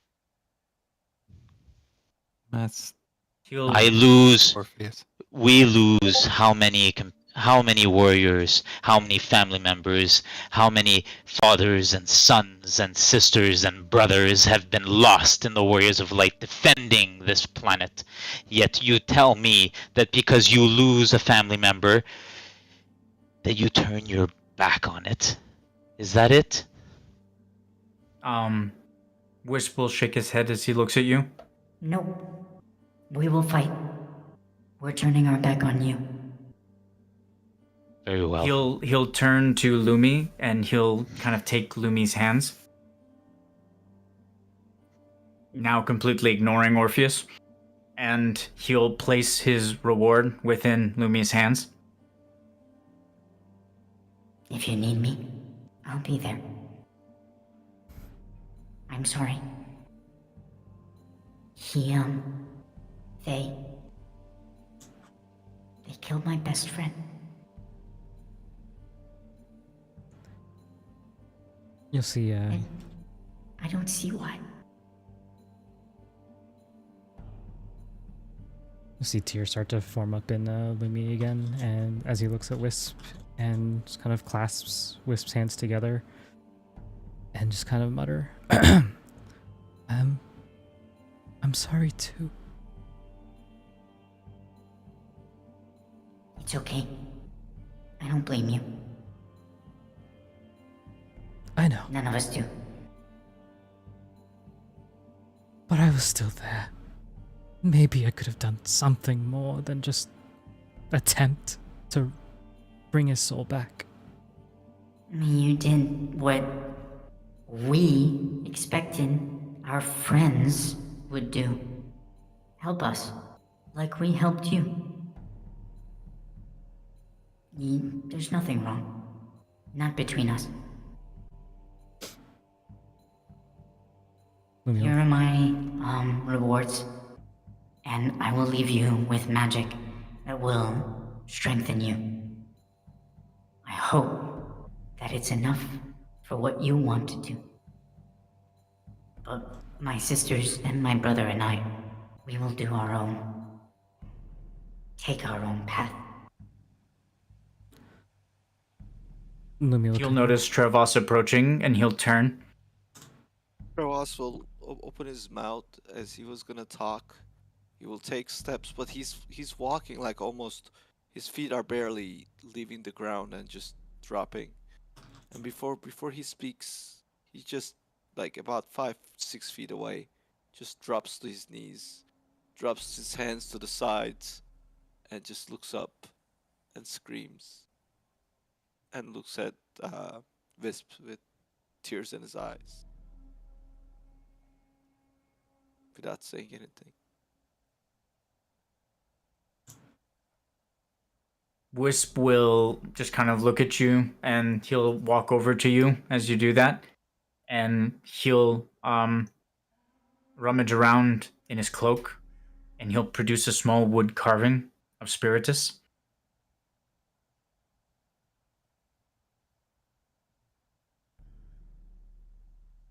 And he'll give him to Trevos.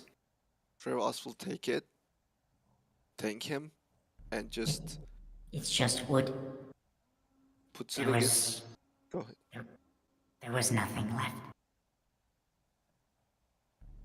Trevos will take it, thank him, put it against his chest, and get into a fetal position on the ground, just hugging it. Wisp will walk away from all of you and he'll wave his hand, and as he does so, tendrils of the live stream will emerge and will transport him back to his celestial body. As he leaves them, he'll just project the thought, if you need me, I'll be there for you. Orpheus will turn around and look at all three of them. Without the voice of reason, they were led by a child, by an emotional hazard to the world, even with Erebos gone.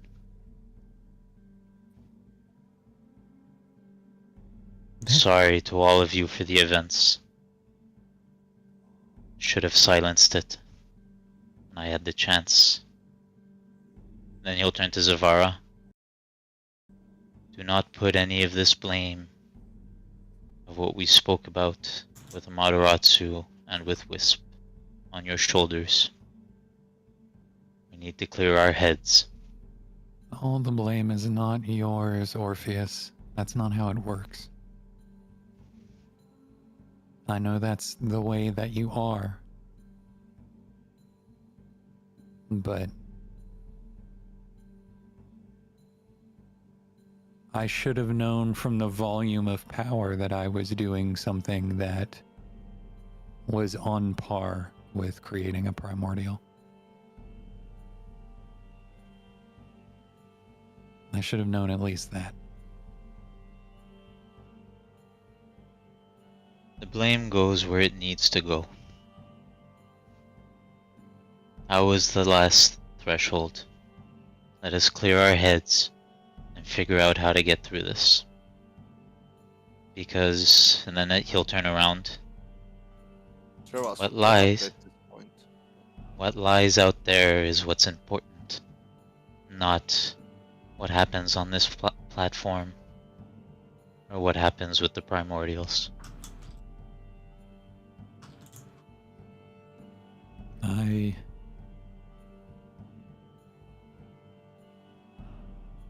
I confess I feel a little bit of shame. It's... Every time Amaterasu speaks, I get so angry. It's like Dice Dark all over again. It's like I'm looking at a primordial version of myself, and I can't stand it.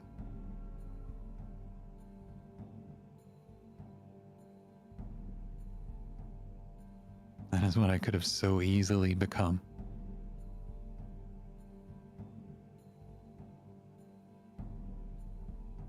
Maybe he was right. And I am, well, not maybe. I think he's right. And I am a little bit more like Madeline than I would like to admit.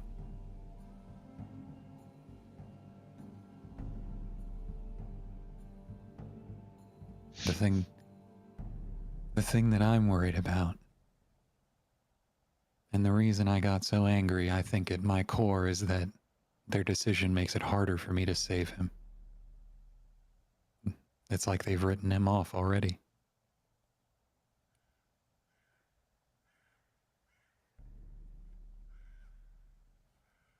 That's because The only one who saw reason with it was Spiritus. They'll never see it, Zavara. There's no point trying to convince them. All I right. think It's great. Go ahead. Sorry, getting carried away with the talking. It's just No, us four. I There's no will like NPCs. you guys like I go ahead, Steph. You say I'm sorry. I thought they were done. I didn't mean to interrupt. no. I wanted them to be done so I can talk to both of them because they're Oh, going go on ahead. their Go own ahead. monologue Yeah, over go there. ahead. You have to Trevor, impose, Technically, man. it's a Sorry. dialogue if there's two of them, but yes. Trevas will look at them both. So you get angry because you get called out, and you say only Spiritus knew logic, and you say you made the choice, right? You it was your to blame. I don't care if he was conscious, subconscious. He channeled that power. You don't ever do that without some part in it, even if you're unconscious. We all channeled power before. And you say you had the chance. You gave the lecture to the both of the primordials here, saying greater good, we should focus our power, and you choose this guy over Spiritus. If you really believed what you said about power and saving the world, you would have sacrificed him, and Spiritus would be still leading us. So I agree why they're angry. I will follow this through with you. I will fight alongside you to end this, whatever it is.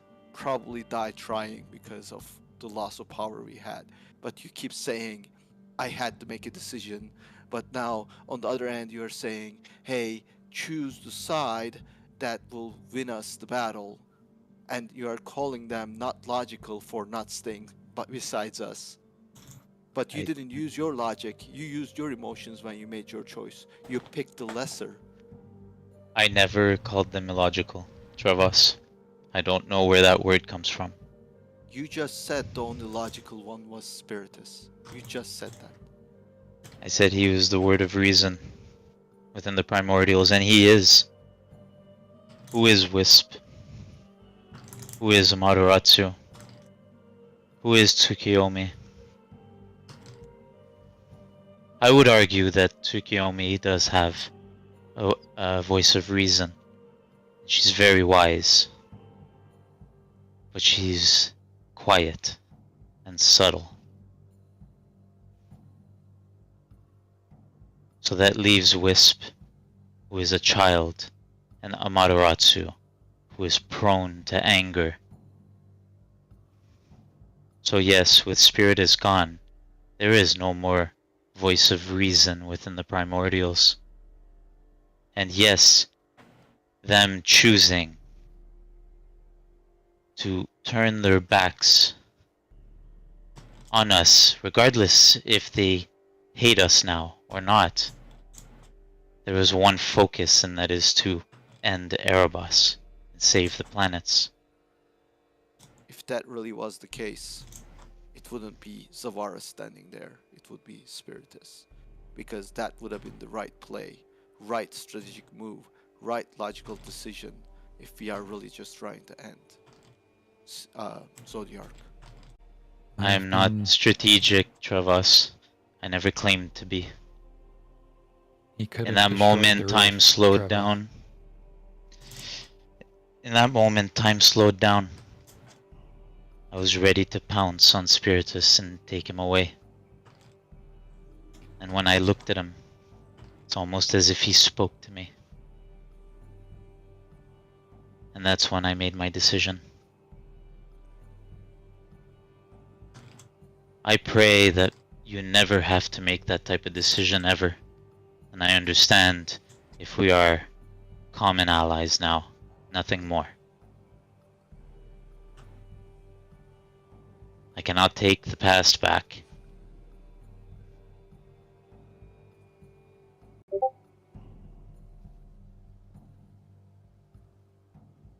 I didn't want to say it in front of them, but in the moment, we had just gotten finished losing to Spiritus for the third or fourth time. I don't even remember.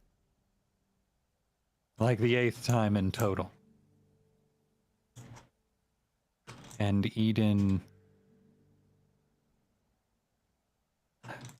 I don't know. I struck the crystal in some way, and Eden started tearing power away from me. And from the light crystal. And he eventually grew to a point where something told me he would threaten the rift itself. And I did not know that I was going to be making a primordial. Because I don't know how. But I had researched that to save him, to bring out his consciousness, I would need a lot of energy. So I tried to use the energy that he stole to save him. Because otherwise the energy that he took even without my intervention would have burned Spiritus from existence for all the guilt that he held within himself. No. How dare you stand there and continue to justify this when Orpheus has just told us you had the opportunity to stop. You had the opportunity to calm everything down. You just hadn't resisted. I trusted you with the light crystal. I trusted you to help us. And yes, I know you were trying to help Eden. I get it. But you speak of, what, standing up for Ophiuchus because he was your friend? Spiritus was our friend. And we knew him a lot longer than you knew Ophiuchus.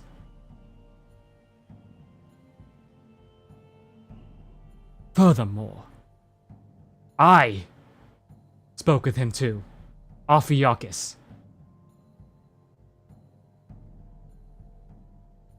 I know the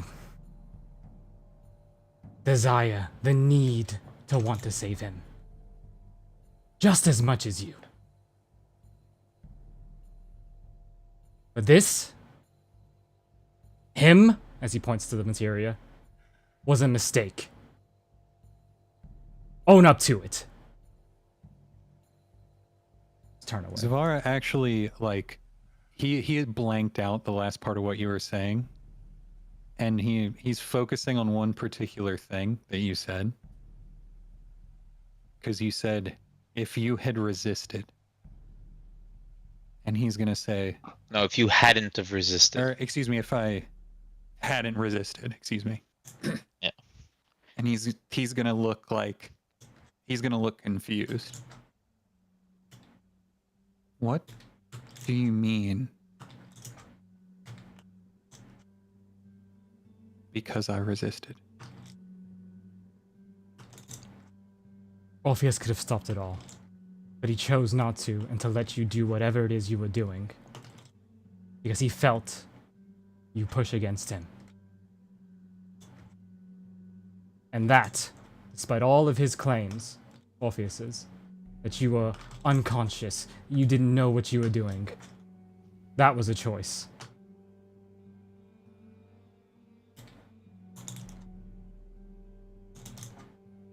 I don't remember.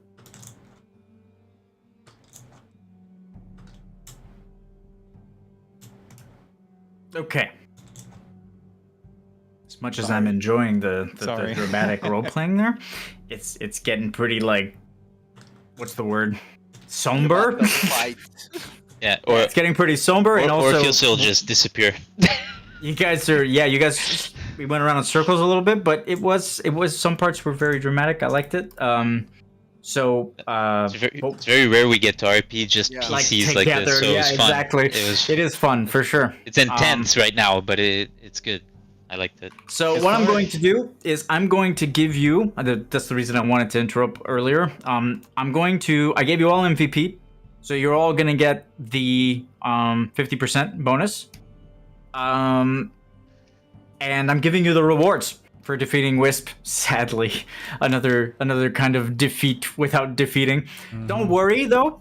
All of these fights that you guys are kind of missing out on, I'm gonna bring back at some point, and you guys will be able to try again. So don't worry about it. But I know but it's the story. I have to keep doing it. Like Spiritus died, he would have given his power to you guys, so you would succeed. Wisp is not vindictive. He doesn't want you guys to fail, so he would give you his rewards and then just go off and do his thing. Yeah. So there's no reason for me to withhold it, and it sucks because you guys feel like you didn't earn it, really. But you kind of did, because we've been role playing and you guys are going through a pretty intense moment here, and I'm sure there are some people that feel bad, and I'm sure there are some people that are like, what the fuck are we gonna do next? Yeah. So it's okay. Take a breath. You don't need to despair. There's 1,000 ways to do this, okay? You guys fixated on 3 of them. I've created like. Do you know what went through my head, Steph? So, you know what went through my head when you fired the blast at me? What? So I just did the basic. Let me try to. Because I felt like dodging was the bad move after what I just said. Like I wouldn't have tried to dodge. So the channel. So that's what the channel silence. I'll tell you. That's what she was going for, right? She wasn't trying to kill you. I can tell you that because I'm the character. She wasn't trying to kill you. She was trying to make you a hypocrite. Yeah.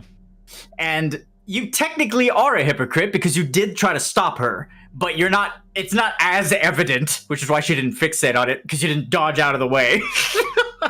Yeah. So my argument for the channel silence was that it could have been instinctual from my sire, because Zodiark for sure is still under the belief that if I die, he dies. I mean, no. It's not instinctual from your sire, but it could be something like your subconscious, like assassin kind of like survival instincts. You know what I mean? So.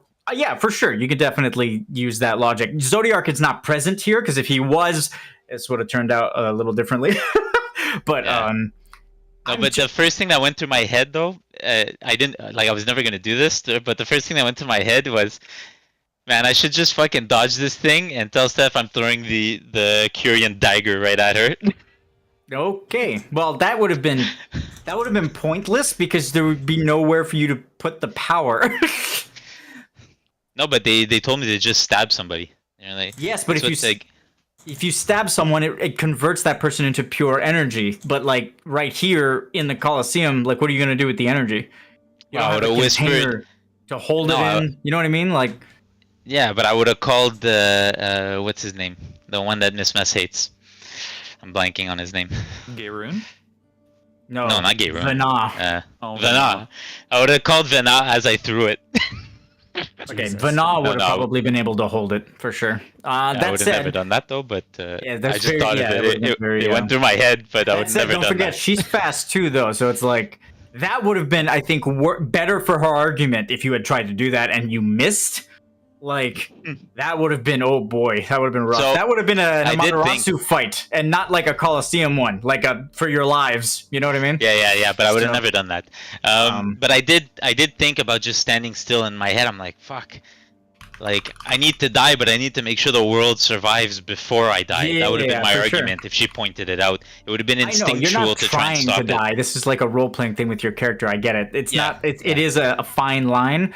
For me, it was a cutscene to try to make you a hypocrite, or because I'm not going to insta-kill one of my characters for no reason. I'm not that kind of DM. Yeah. So it was one of two things. It was you being a hypocrite, or it was you accepting it and then me showing off Eden.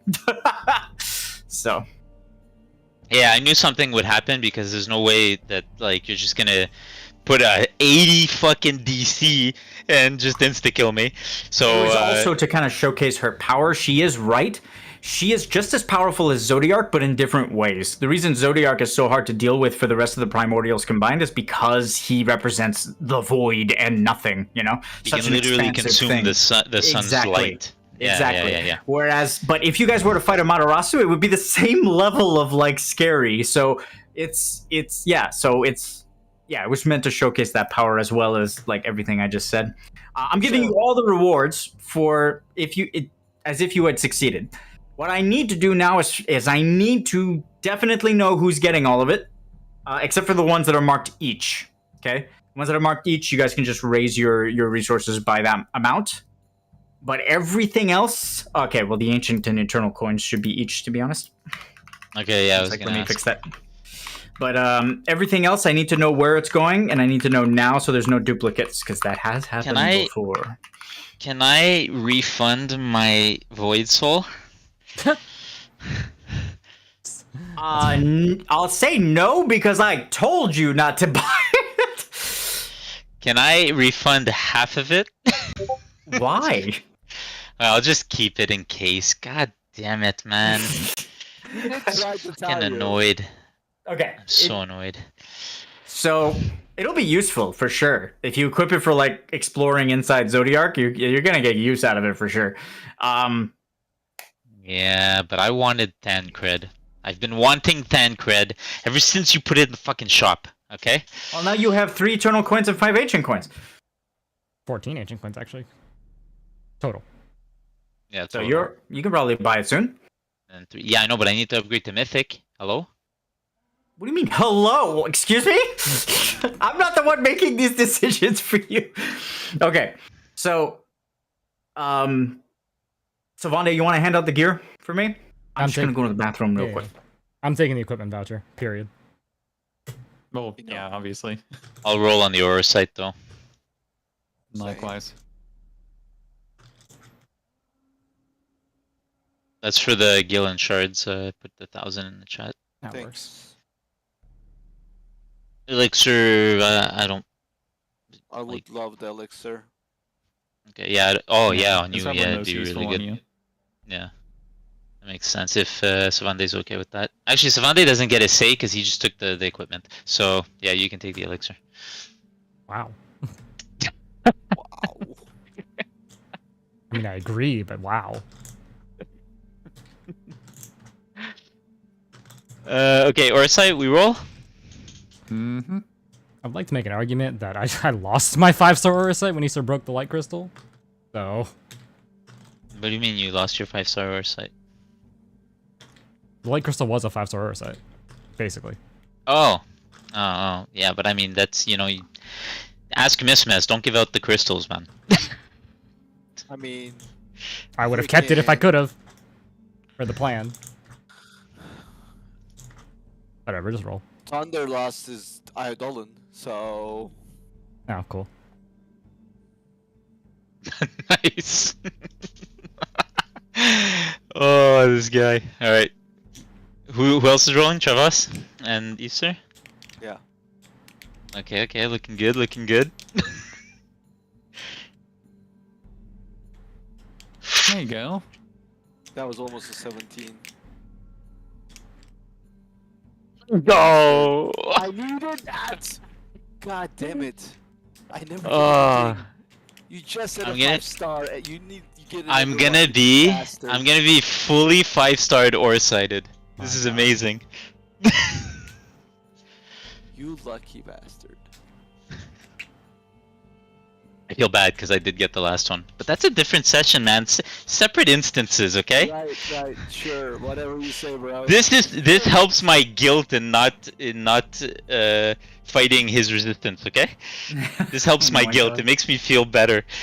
In case you didn't notice when I described it, because there was a lot going on and everyone was probably very like anxious and stressed, or at least a lot of you. Mhm. So, it was implied that the barrier that Eden summoned was powerful enough to completely consume a supernova from Amaterasu and still remain solidly shaped. Mm-hmm. Yeah, yeah, I caught that. Got it. So Yeah, I'm no, implying that Eden is a barrier mage. yeah, and what he did to me, yeah, exactly. It's I think Eden, okay.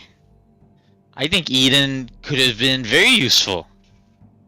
Just don't let people die. Like we stick him somewhere and we say, listen, don't let anybody die. All right. Yikes. I think Spiritus would have been a lot more useful. I agree, but we have a barrier mage I that could probably protect us from like a fucking gigablast, a galaxy being thrown at us by Erebus, and he's still a baby, like he's still a child. Oh shit! I put everything in the wrong channel. Fuck. Okay, you're right. Steph, I have a request for a standby event, if at all possible. God damn it, Steph. Why did I do this? You have a request so soon, huh? Do I get a bonus It's for related. super DJing? I'm sorry, guys, if it sucked. I was really stressed about it. It didn't suck. It was fine. That seems fine. Okay. I would recommend. It didn't suck. I would recommend that you find music that's like in a situation that was like the argument and the intensity, just finding something a little less like soothing. But I put something more intense. I was swapping, like when you said she would flare up, I'd put something like with drums and yes, stuff. I noticed. And then when she went down, I would put softer. I was trying. I didn't have anything. You did on well. tap No, for you did music. well. Enough to get the max amount, which is 3 hours. So Nice. So the reason I asked Steph is because there's still a little bit of a disconnect from what you described to me a disconnect. and what they said about Spiritus's soul. Because it's like, okay, let me see if I can describe this. It's like they know the forces involved. It's like, yeah, he was falling from the sky, and gravity's a thing, so there's no way he survived. Right? Yeah. It's like I haven't seen somebody fall that far, but sometimes people fall and their parachute doesn't deploy and they live. Yeah, Right? You're hearing the logic and the magical science for lack of a better word, from that was explained to them by Tsukiyomi from a third party, a second party. Mm-hmm. So they trust her, and they should. She doesn't lie, and she's a mother-like figure, and she's very, very wise. So they trust her, and she told them, like, because the body was there. What do you think the first thing Wisp would have done? Fix him. He's okay. Oh yeah, 100%. But she would have explained to both of them, I can't, because look at this damage. Lunarian bodies don't burn this way. They don't get radiation burns. In order for something like this to happen, you need to tear that fucking soul out of him at a speed that has never been seen by a Lunarian ever. And souls cannot survive that force, that amount of power. Mm-hmm. So that's what they're telling you, and they trust her implicitly. Implicitly? I think it's explicit. Yeah, explicitly in this explicitly. Yeah, sorry. And the thing is, and the guy telling them, or not telling them, you weren't really arguing, but you were trying to kind of reason with them. The guy saying otherwise is the fucker who killed him. Yeah. So it's so it's very difficult for them to look at you and not see anything but a murderer at the moment. And I was getting mad at the hubris being repeated, because I'm like, man, Orpheus is anything but prideful. You do realize that you had hubris too, though, right? I had some arrogance, but I wouldn't say I was hubris. I was playing gods, so to me, I was like, I'm right. You know what I mean? Like, granted, of course. Wisp was a little more humble, right? Because he tried to but he also Amaterasu repeated. Obviously, was like, "You're wrong. Fuck you." Wisp was just repeating what he heard from Amaterasu and what he heard from You're right, Tsukiyomi. like a child that was Exactly. intentional. But the thing is you have that was to played realize. really well. I don't know if you're realizing you're playing Orpheus very arrogant, because on what Trevor said is true. One moment, Orpheus is arguing that they should be putting this behind them for the greater good, but you didn't think of the greater good when you were with Zavara, and you didn't save Spiritus. At the very least, you had a choice also not to kill Zavara, because Trevor De Paula wasn't there, so his like one choice or the other is to kill Zavara or kill Spiritus, but that I wasn't know. even the choice. The choice I was know. I could have just stopped it. yeah, I the know. choice was just disarm Zavara and save everyone. You know what I mean? Yeah, I know. so- I know. So that's what Wisp knows because the two, the sun and the moon told him what the choice was. It was the choice. It wasn't even a choice of, he chose Zavara because Zavara's his ally. That I think would have gone over better. Obviously, Amaterasu would still have been pissed because she's Amaterasu. But like in this case, it wasn't even like his life or his life. It was make know, a but- primordial out of nowhere, save I know, spirits. but so first of all, I didn't know it was making a primordial. Second of all, I I'm didn't not know it saying would you end up did. consuming Spiritus I'm trying at to that explain. moment. Don't Yeah. get defensive. I'm just trying to explain I'm the not. mindset. It's also- more of a question of and you did okay. Your character may not have known, but all of you knew. Are we all gonna pretend you guys didn't know when I started making a tree?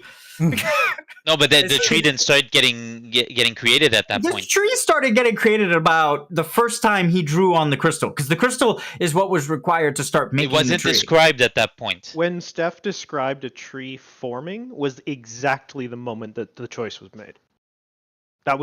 He described it and then he said, and that was exactly when we were talking about I like even magic remember resistance. the time before I asked him how much percentage. The second time I asked him how much percentage he was going to draw, I even told him, I said that the accumulated energy is extremely dangerous, right? And that if you draw upon it more, you may not be able to control it. But I had described at that The point. choice happened when I rolled my first silence. That's when the choice was made. No, you could have made it. You could have made it at any other point too. No, because I rolled, and then you asked him if he was resisting, and then that's when I was getting. That's what you He mean. said yes, Oh, that- and then I was okay. getting ready to pounce That's not on what we're Spiritus. talking about. So you're right. That choice was made then, and I agree with you there. But also, there was the second time, Yes, the yes. third time, the fourth Yes. time. It's like none of it was like the only time where I would have maybe like said it was hard to stop was when he went to what was the final one, 95? 95. Yeah, when he went to 95%, that would, even for you, Orpheus, that would have been tough to stop. But any other time, and I'm not even blaming you because, again, Zavara was calling out to. So I don't know. I almost made you roll deception, but I figured maybe you're playing Zavara like he has amnesia. That could be it too. I almost made you roll deception because you were straight up lying to them. But I kind of gave you guys the benefit of the doubt because you were lying to them because Zavara made a conscious decision because he was hearing a voice in the white. Yes, And I know that. He knew what the voice was. He knew the power he was drawing upon, and he even had the conscious thought to know that he would need an extra rune to make it stick because Spirit just spoke to him. So the problem that they're having, because I have that knowledge as Amaterasu and Tsukiyomi, because they witnessed it after they heard what happened. They looked back at the sun and the moon's memories and saw what you guys did. And Yes, but Steph, I they would have witnessed- if you asked me to roll deception, I would have argued that me, because I don't know if you remember when I did roll those things. At one point, I got right up in his face, and I saw that Zavara his eyes were blank. His eyes were completely gone, and so to me, he wasn't doing this. That's true, wasn't and you it's that not. was It's. I was deceiving gonna say it's not Zavara. you. It's not you that I was gonna have roll deception So- because from your point of view, Steve, you saw him with white eyes, glowing white eyes, and just Exactly. energy shooting out of him, and you were talking to him, but it was a one-way conversation because Eastern never responded to you. I remember that. Yeah. So Yeah, he made a point of it. I, from your point of view, it's not deception. No, I never would have Okay. asked you that because I can see that Orpheus believes what he's saying. My issue, and it wasn't even an issue because if you're deceiving, you're deceiving. I don't care. The point is, though, is that I, as a DM, I almost did, but I didn't know what Easter was doing, and I probably should have stopped and kind of asked him. Yeah, because But I feel like I need to clarify. So you should, but it what- does. It did. I just want to let me finish my thought. Oh, yeah, of Ultimately, course, it go ahead. didn't. It didn't matter because even if, like, to them. Yeah, because they don't care. It's not that they don't care. It's like Amaterasu in my notes. I wrote, I have it written down here. I wrote amnesia. The power was too much for him. He doesn't understand. Lying. And I have lying in all caps, as in like he could be lying. So this is my way of like kind of having separate thought processes for my characters when I play multiple characters. So Amaterasu doesn't know why you're lying to her, but to her, you're not saying the truth. But she wasn't going to call you out on it because it didn't matter ultimately, because ultimately Spiritus is dead either way. And she has too much pride to explain herself to mortals. You know what I mean? So she wasn't going to ask you about it. And Wisp is, again, a positive person. He likes to see the good in people most of the time. So again, Wisp's first reaction wouldn't be that you're lying. It would be that you don't understand because you're immortal. Or you hurt yourself and you somehow don't remember. You know what I mean? Like, Wisp would try to come up with an excuse for you. If Tsukuyomi was here, I would have called you out. And I would have done it nicely because Tsukuyomi is polite, but I would have straight up just said, you're lying. Why are you lying? so like... Here's how I pictured it from what you described to me and how I was describing it. So I remember we had the discussion, like, as it was going on, that it was like what I was describing was close enough that we were like making a primordial out of it. Yeah. And I was like, okay, so what Zavara sees, and this is like the sort of climactic moment, is that in Zavara's mind, he's building this tower in the middle of this field of white that's studded in these, I guess he used the zodiac runes. And he's building this tower to try to contain Eden's power. He hears that line that you said from Spiritus, you need this to finish it. With the rune, with the moon. He puts the rune at the top of the tower, and then the tower is a tree. And then everything goes white. That's not what I described at all. What are you talking about? So the whole time, go watch the stream. It was I remember distinctly. Yeah, I think I even stopped at one point and said it's not a tower, it's a tree. I think I straight up said that.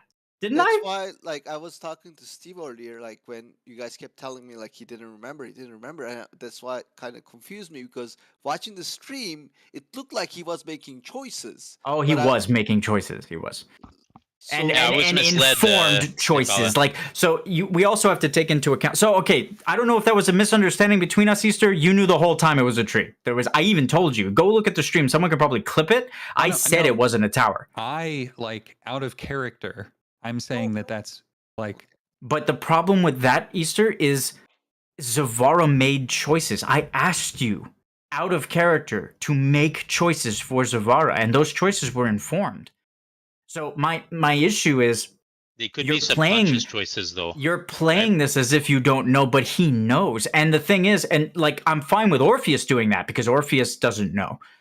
But and that's why it didn't end horribly. This is actually a pretty neutral kind of ending for this session. I had a bunch of different endings.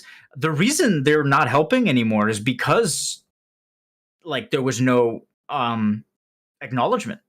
You know what I mean? It was just you saying you didn't remember. So, and especially when you started to like role play like you had amnesia, then I was like, okay, I'm glad I didn't break immersion and ask, because he seems to be doing the amnesia thing, and I'm fine with that.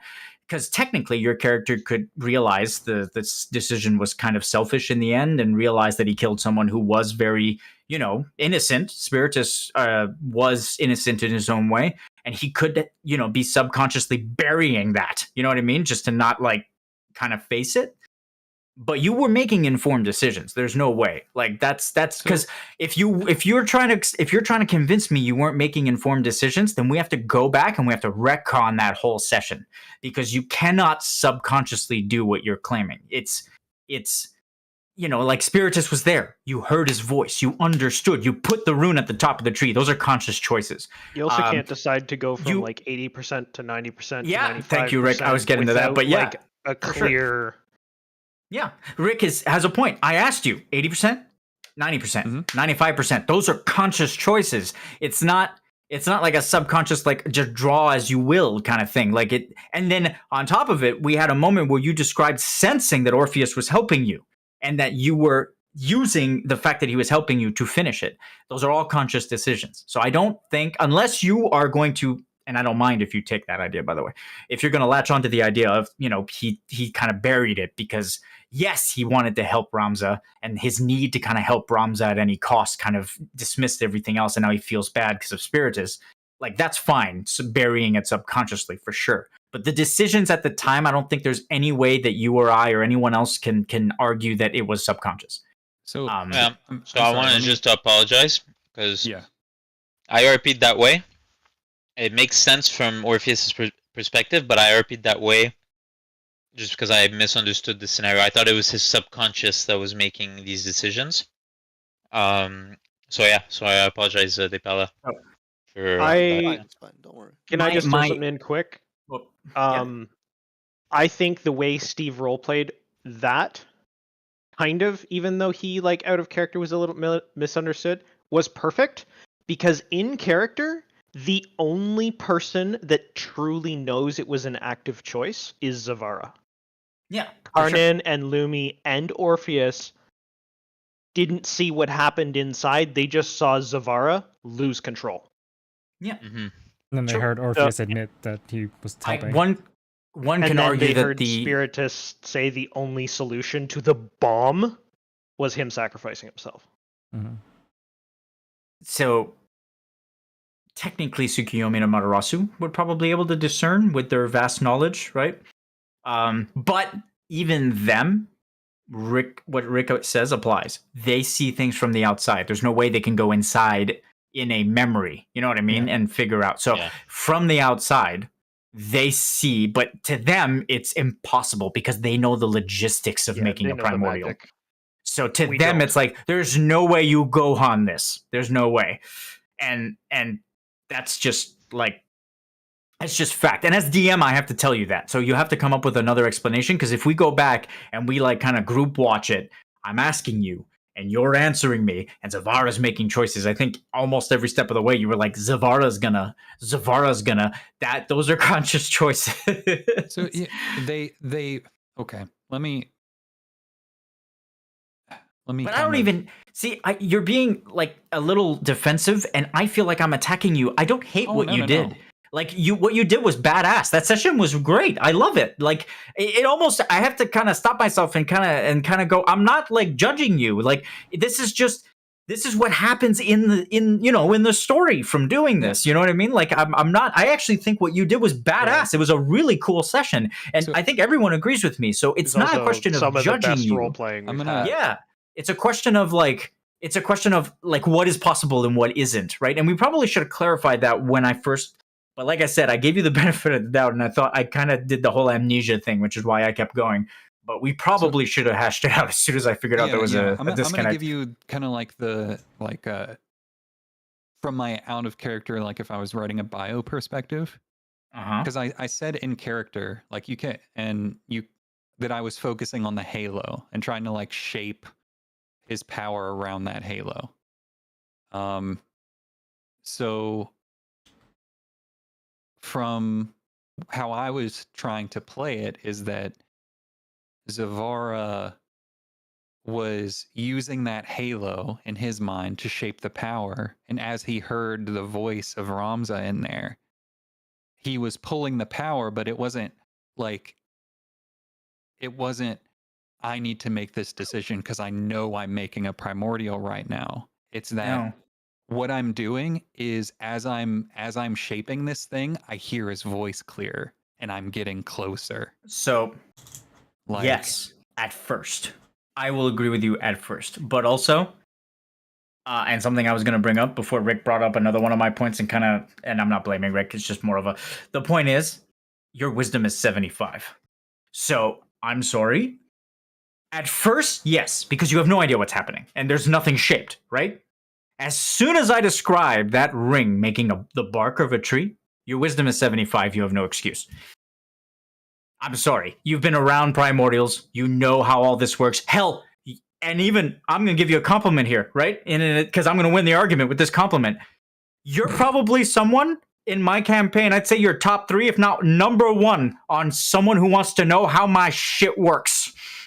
How my magic works in my campaign. Yeah. And you're going to sit there and tell me Zavar didn't have the common sense to go, that's a fucking faith tree.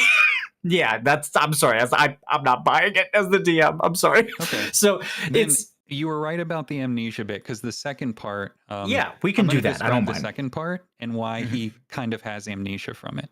Mm-hmm. So the way I am playing it is that when I thought, assuming that everything I said previously was true, even though you kind of wrote that part off, I'll kind of include it in this, in that I thought he got to the end and he got that burst from Spiritus. And as he got the rune and realized that now he has to use it, and he used it, he felt like an intense guilt, because you're right, his wisdom is really high and he knows he knows the cost associated with that. But in the final like burst of Eden transforming, that like pulse of purity, it wipes that guilt away. So he doesn't that's why he doesn't understand that like last moment. Okay. So I don't mind that. That's fine. It's not terrible. If you want to go with that, I need to do permanent damage to you. Because the guilt would have harmed you, right? The same way it harms everyone else. So it's not going to be huge, but I'm going to do permanent damage to you if that's the way you want to go. And that would make sense that he doesn't remember. But there is no way. I didn't write it off. I'm not writing off what you're saying. There is no way that any part of this where you claim ignorance works.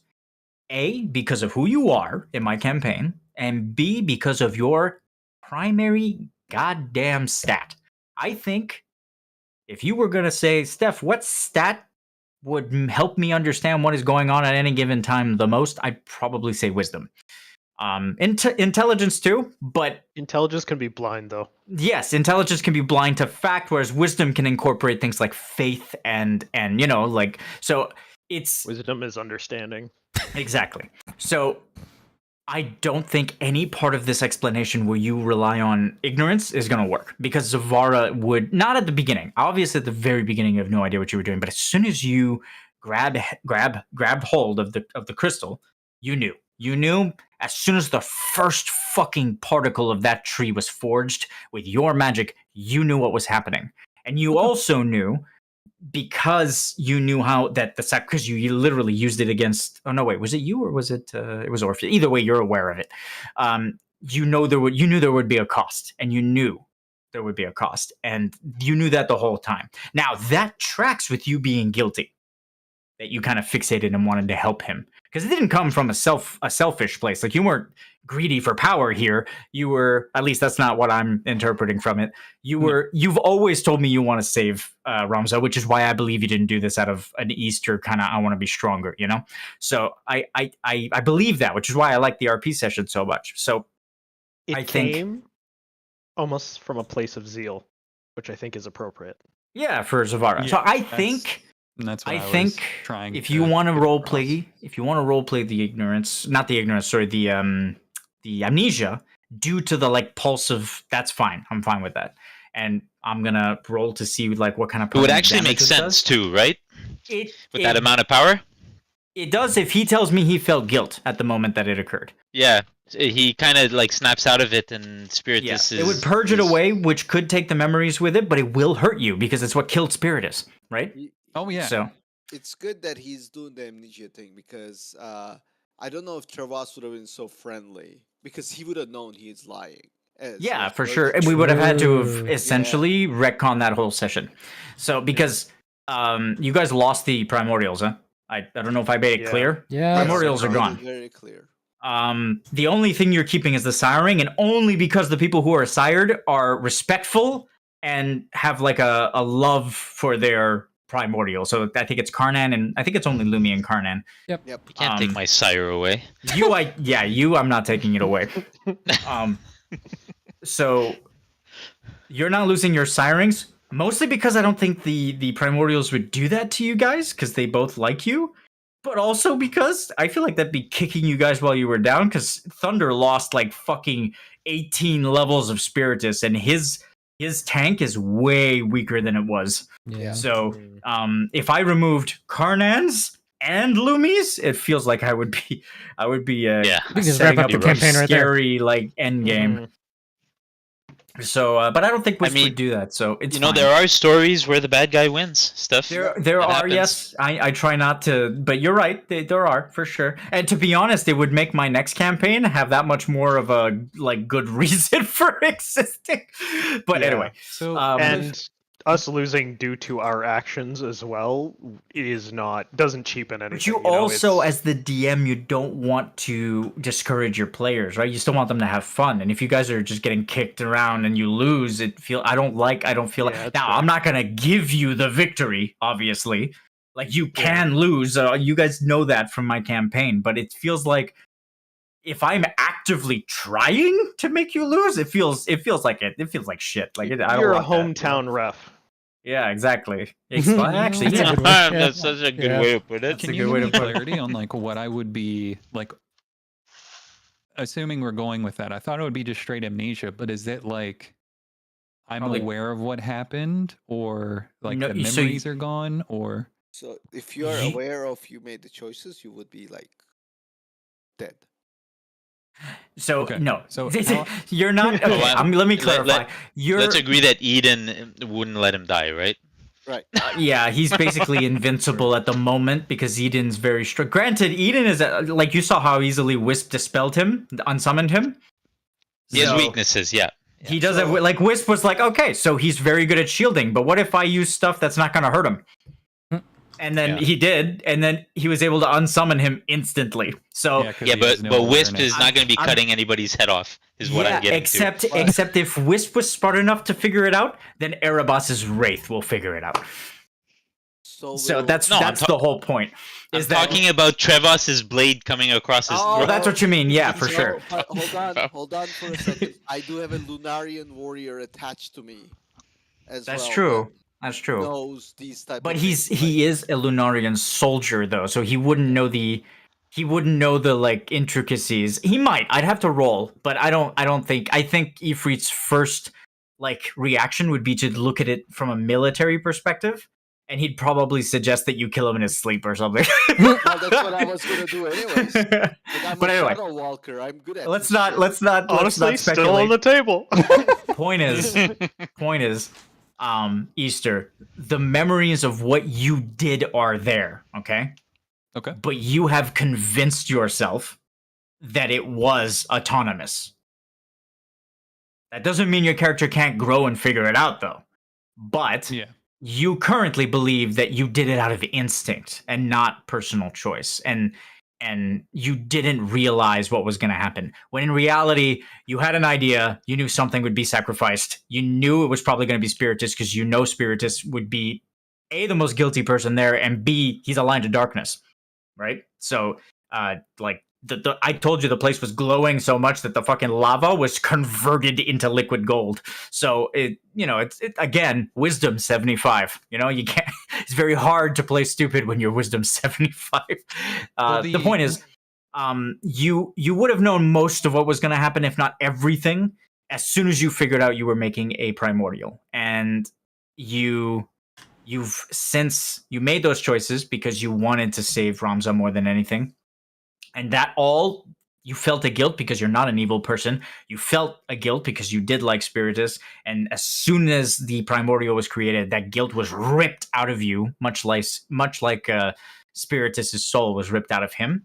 And you were damaged the same way Spiritus is damaged, right? Mhm. And that's why you have amnesia, is because all the stuff that was associated with that guilt went with it. It was very like aggressive, very violent, the separation. It'll probably be the thing that I'm going to hurt you like permanently is probably a max health reduction, because it would be your Pyrefly makeup. So I translate that as Constitution. Mhm. I can also translate that as mana pool, but I doubt you want me to take that. So I'm gonna go with health. Doesn't he have an auto attack like Ginormous Blast right now? He does. Yeah, he doesn't need mana. Okay. Well, it's not a ginormous blast because Easy, the Steve. bonus damage was less. It's still Then- plus 50. It's plus 100 if he does. That's what the I'm saying. thing. It's plus 50 base, another plus 50. Well, yeah, but rolling with disadvantage is not the Oh, most it fun is- thing to do. No, rolling disadvantage, easy peasy. Watch. Double 20s right here. Oh god. Well, that's a hit. Still a Wait. hit, yeah. Shit. I think Sorry. that Fuck, it doesn't stay on. catalyzing moment that could have triggered this wave of guilt would be that Zavara felt the power he was wielding destroy Spiritus. Like he felt that. Everything Yeah. was channeled through him, so Yeah, he true. literally probably felt Spiritus' life leave him. Yep. You would have felt every particle He was that holding was the knife. ripped away from Spiritus. So it would have been a very traumatic experience. Then that actually perfectly segues because Zavara's like obsession right now with like every waking moment that he is able to is going to be trying to find his soul. I mean, that's up to you, sure. But Tsukuyomi will tell you that it's impossible to find. Oh, I know. Okay. So If you speak to her, there's a reason she didn't come here. Do you guys know why? Can anyone guess? She probably knew it was kind of pointless for her to be there. So she's incredibly wise too, for the same reason that Zavara cannot feign ignorance here, or at least not feign, but plead ignorance. She's very wise and she's very smart. She intellect and wisdom. She knew that confronting you would lead nowhere and would probably get you guys hurt. She doesn't want to hurt you. She just wants to stop Erebos, and that's where her focus is going to be now. And she's kind of turned away from you guys. That said, if you call to the moon, she'll probably still show up if you want to ask questions. I don't know if Zavara is the best person to call to the moon, but I mean, Amaterasu didn't kill you, so you know. I mean, if you survived Amaterasu, surely Tsukuyomi won't kill you. I thought everyone did a great job of staying in character in this session, but I also it was the worst people, or I should say the worst characters possible of all the warriors to speak to Amaterasu. They're the most I kind of Orpheus. Yeah. No, not even Trevos. No. So the reason I think Trevos was bad is because he's guilt-ridden. He would say yes to anything, they say, because Yeah. he feels bad and he thinks fair. and he's he's mourning and he blames himself for not being there. So I think it's difficult for him to kind of bring forth logical things because he's just curling up in a fetal position and he misses his father, right?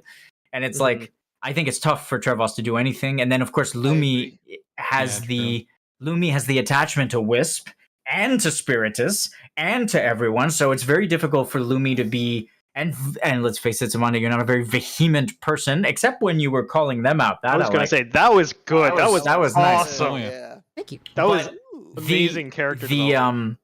Yeah, I think I hate to say it, I think Miss Mess being here would have helped. Yeah. I think Rick, when he's on it, when he's if Rick had a serious character, Rick would be very good at these He situations. had one. For It sure. was Barrelin. I'm That's not. true. I have a hard time playing a serious character because I can't take myself seriously. So Thunder would have gotten Thunder gets emotional. He has had a cool head sometimes though. It depends. I think He's a Thunder's coin flip. volatile. He's a coin flip. Yeah, he's a coin flip. I don't know what Brandon would have done. Brandon's chaos, just nibble. Brandon would have been very funny. much chaos. Yeah. Neil sometimes comes up with good ideas. Sometimes not, but again, coin flip. But Neil errs on the side of logic. He's come up with some good alternatives. Neil actually might have been able to disarm the situation because he's a follower of Amaterasu. True. Neil tends to not let his emotions get to him that much either. Neil would have been. So I'd say Miss Mess and Neil would have been good as far as characters. I think the rest of you can handle it, but your characters are in precarious situations. Orpheus is Steve is normally someone that I think if he was on Jekyll or Amarid, he would have been much better at disarming and figuring out this. Orpheus is very arrogant and very final decision. We need to do what needs to be done. You know what I mean? Which is a very cool character, but sometimes it's tough for disarming situations tactfully. Whereas Amarid would have been good at that, and even Jekyll was fucking good at that, disarming situations. You know, Amarid So- did it kind of out of sheer force of personality. yeah. So I think the rest of you are capable. It's just the particular character. De Paula's been showing a lot of clarity in your decisions lately. Very cool. Like to the point where I I go, agree. it's been like what you did. It's something as simple as stabbing your sword in the stone was just so fucking. I didn't even want to roll from that. That was perfect. Like that was really good.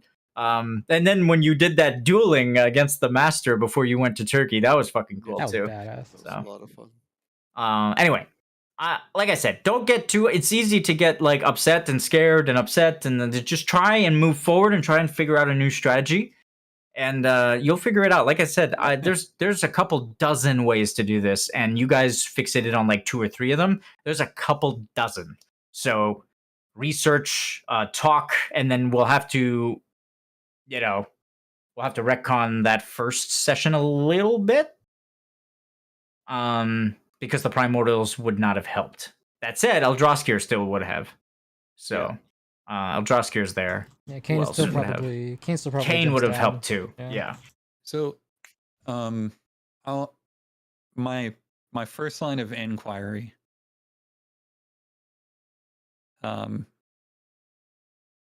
As far as that goes, and the reason I'm pushing so hard versus what they said happened is that from where they were standing, if his soul did get like torn out of his body, right? Wouldn't it have gone through Lumi? No. Because he was No. behind him. No, he was off to the side. No. I asked Lumi if he was behind him. Yeah, Because if he was behind him, he was getting annihilated by the energy. Not even the guilt, just the energy. It was a blast of energy. So There no. was a moment where he literally stopped and said, "Are you sure you want to stand Yep. there?" Yep, I And did I say said that, and he said no. no. He said no. By the way, guys, real quick, you can keep asking me questions, E-Star. I just wanted to bring this up because I'm very proud of it. What did you think? Hell fucking yeah. Loved, and then I thought, oh wait, like I thought role playing Trewas is like for a second stopping and saying Kutzal, but for Eden's new model. Yeah. That's literally exactly That's- what I that's thought. what I Is that it thought looked too. But like this if Kutzal is was a god. beautiful. Oh my god, like And then you I- described that he had the zodiac things imprinted in him, and I was like, he absolutely would have done that unconsciously, like just etched those into him. Oh 'cause no, that's that the wasn't only- you. That wasn't you. Oh, that wasn't me. No, that's something for you, but it wasn't you that did that. No. Oh, No. okay. No. The zodiac symbols are, and it was supposed to be for Brandon. If Brandon had shown the fuck up, he would have been excited to see the zodiac symbols. And I said he was part of the Lions Guard, and he was in the War of the Lions. So to me, it's just almost natural that he would have been a lion, right? I Oh, feel yeah. like yeah. so. Anyway, I spent 2 hours trying to get this Amaterasu model in a fucking generator. So, This is amazing. Like I the love it. details. Yeah, it looks really good. and then when she showed up with the necklace, I was like, I'm gonna shoot a supernova out of that. It's so fucking. I was like, I'm gonna wreck somebody. I didn't realize it would be Steve, but I thought I was gonna wreck somebody. And then what's the other one? Is Eden. Let me show you Eden so you Yeah. can get a better look. If that's even his name Um, anymore. So he doesn't answer to it. He answers to Ramza. He still believes he's Ramza. So I feel like if Damn. Kutzal ascended, this would be Kutzal. Yeah, I see that. he's yeah.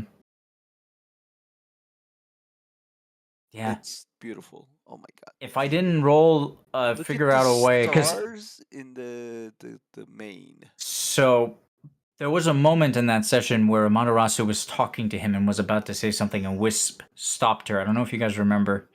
Mm-hmm. Wisp kind of turned around and said no. Mm-hmm. If Wisp had not have been disarmed the way he was, he wouldn't have stopped her.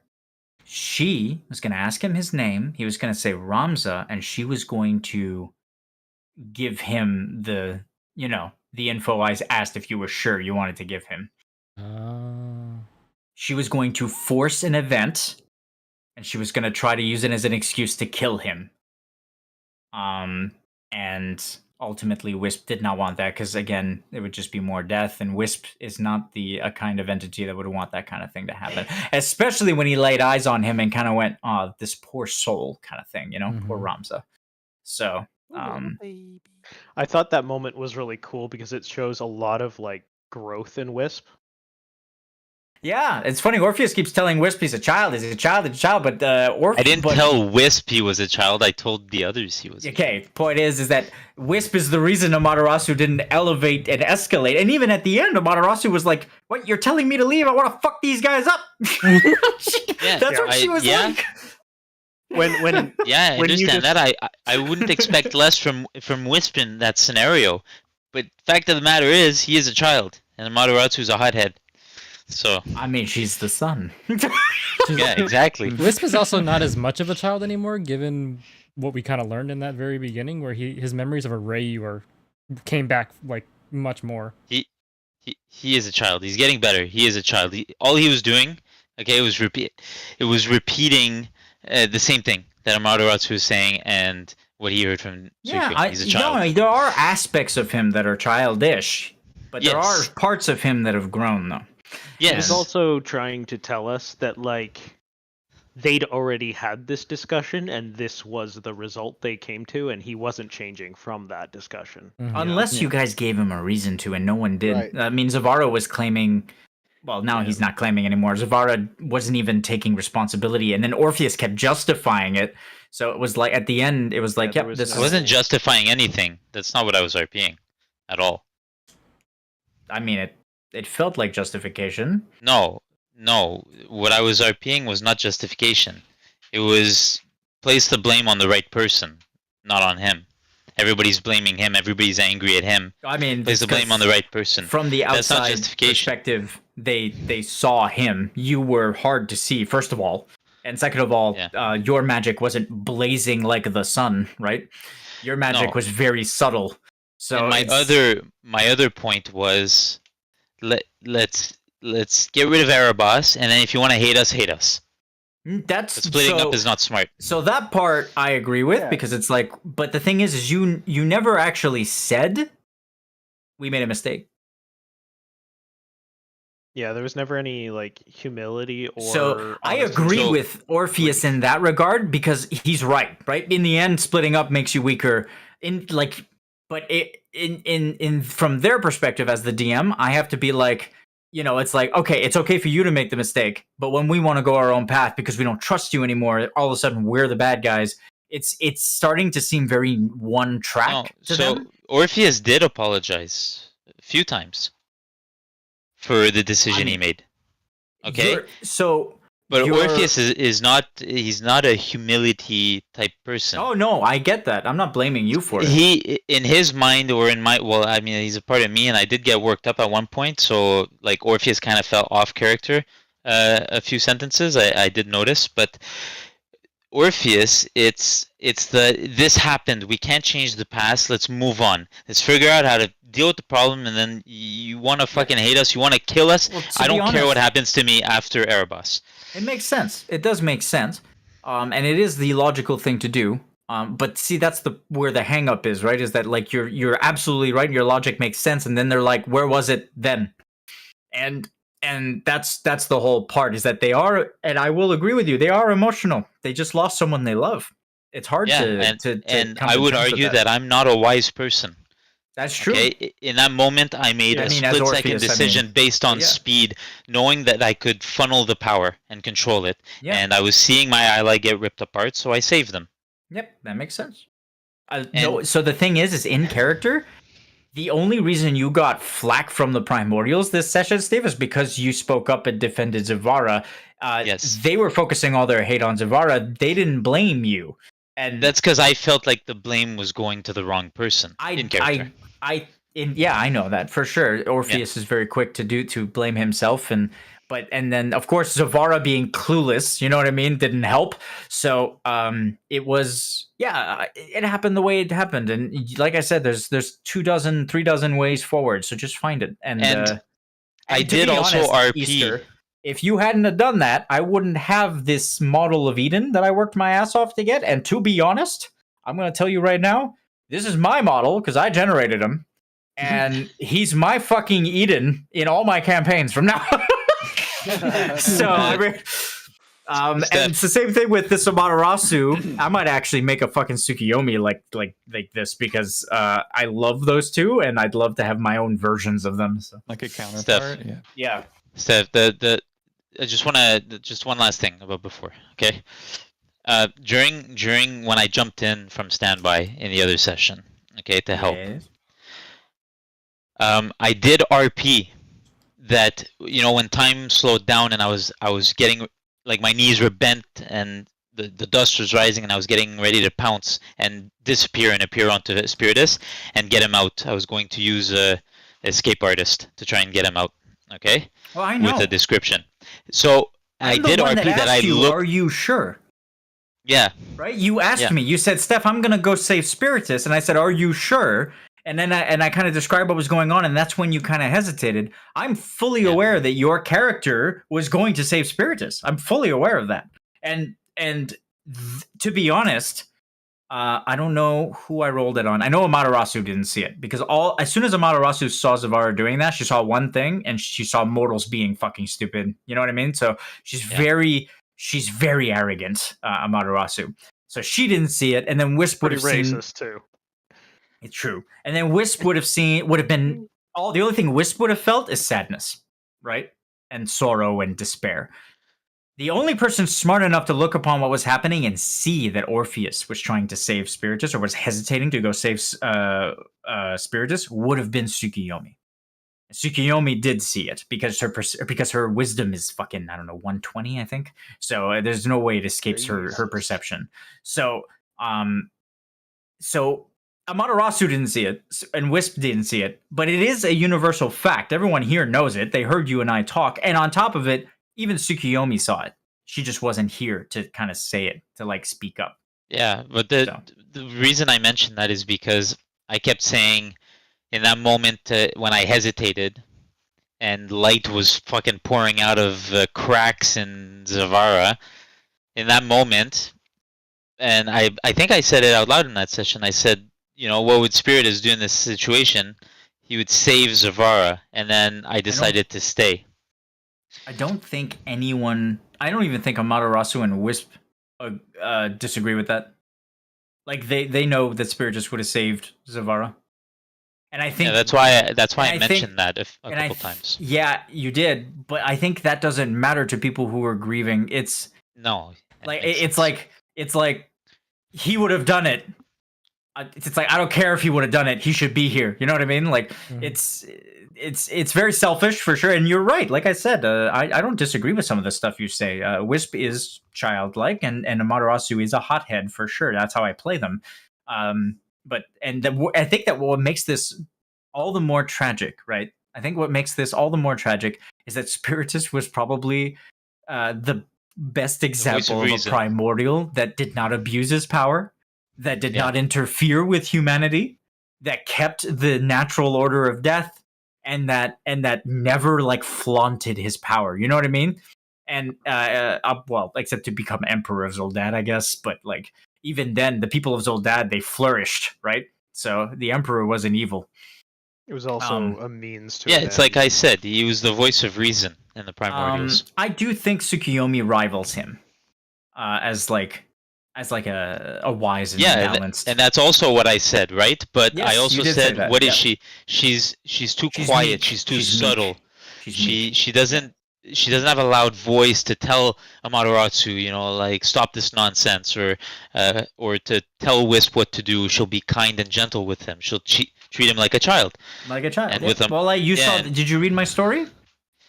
Yes. She spent the whole time hugging him and cuddling with him. Exactly. And Amaterasu was stomping around. Well, that's why I said that to Travas at the end. It's that, and then like, I know Tsukiyomi can be the voice of reason. She's very wise, but it won't happen. And that's what the Trevas is saying. That's what like Trevas is thinking too. Like, okay, then this is more because again, looking at from outside, I'm looking at it as it was either save Zavara's life from being Yes. torn apart, Yep. or save Spirit. This is like more the reason. Let the priest die. Warriors of Light die all the time to freaking save God Primordial. damn Well, it. He's not Like, wrong. That is how a soldier would think. So though, no, yeah, like- but he's right. It's like no, because if you're gonna think of victory at any cost, then Zavara is not a loss. That is a loss that can be like kind of fixed. Spiritus is not a loss that can be fixed. So he's right in thinking that way. It's not necessary. It's not necessarily that though. It's not that simple because it wasn't just Zavara. It was the Rift. right. Yeah, So it's like Again, and Trevas Orpheus were is all warriors, about for sure. so- Yeah. Orpheus And is that's the all thing. about saving the humanity in both planets, the creatures, the life forces, the things that can't defend themselves.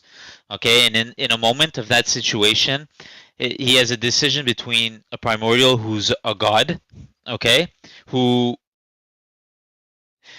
to a certain extent to a certain extent doesn't agree that there should be gods of that magnitude that are so freely emotional, okay, and an ally, somebody who's been fighting by our side,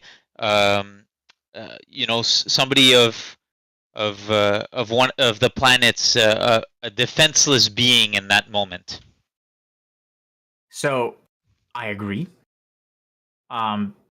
A god that shouldn't exist. A god that also treated all the warriors of light like his children. No, not that shouldn't exist. That's not like. Okay, I meant like But there's hypocrisy in No, what no, you're but the saying. defenseless versus the defenseful. in that moment. So I get that, and the only problem I have with that whole argument, and it makes sense even with what I'm about to bring up, is those weren't the choices. No, I know. That's they my weren't. yeah, I know. But like that's my know. issue is that argument doesn't work. It does work in Orpheus's mind, but those weren't the choices. The choices were explode the rift, make the primordial, stop everything, and take a breath. So I'm not very like story inclined in the sense that I don't remember everything. I don't know the stories. I ask a lot of questions about who this character is, even characters that we've seen multiple times, because I just don't that's hold fine. it. Okay, Nothing wrong with that. and so that's why this whole time, like I played it that way with Orpheus, and it made sense with Orpheus. But I also believed that he wasn't making conscious decisions. Okay, Which that's is what good. I that thought. means you played it honestly. Yeah. So. And I also in the moment of that other session didn't connect that a tree meant a primordial and we were ascending him. That clicked afterwards. Okay. So during that moment where I could have just silenced it. I mean, that could just be Orpheus. That could just be Orpheus's is his like lack of knowledge of Lunarian magic. You know, you're not exactly a mage, right? On Orpheus, Right. so it's like No. it's not even a bad thing that you didn't click with the tree and that's fine. That's not a But that's an actual big like deal. forget Orpheus, that's just a me thing. Like I didn't realize until at the end when it became really obvious that holy shit, we're ascending this guy. We're not just trying to stop him. You know what I mean? yeah. In character, I mean, Orpheus never saw it the also tree either.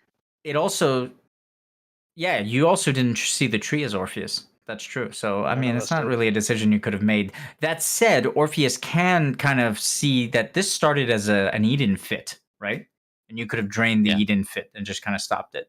But either way, no one really believes that Orpheus is to blame here. You keep saying it, but no one, like, maybe some of it, 10% or some shit, 20%, but like I'm pretty sure most people are leaning on the Zavara made a fucking primordial, which by the way is something none of my other players can boast except Miss Mess, and she used a cheat code. So, It was also Cain, not Miss. oh my god, you're so right. Technically, Kane gets the fucking credit for it.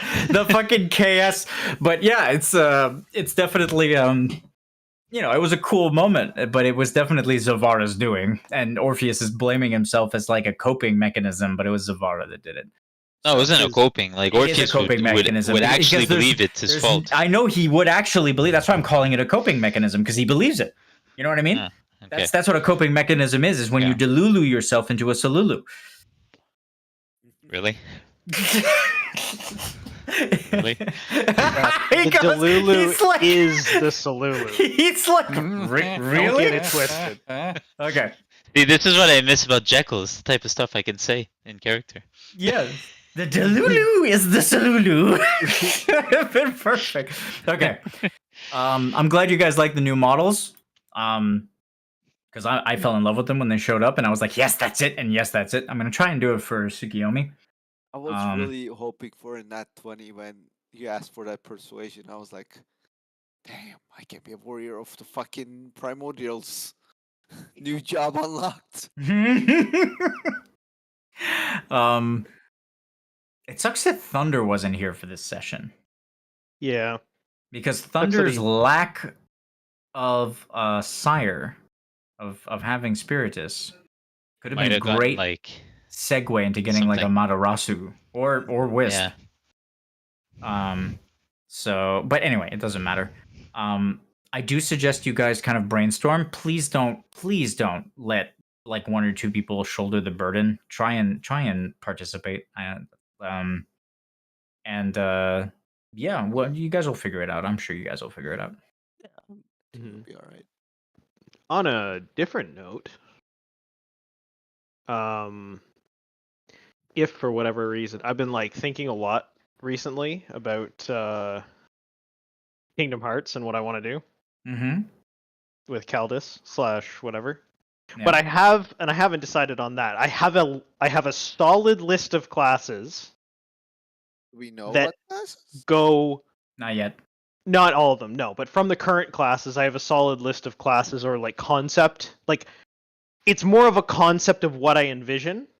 I sat down and I went, Caldus is trying to like he's always been about like learning an incredible amount of magic. He would never pigeonhole himself into one element. So that got rid of a bunch of stuff.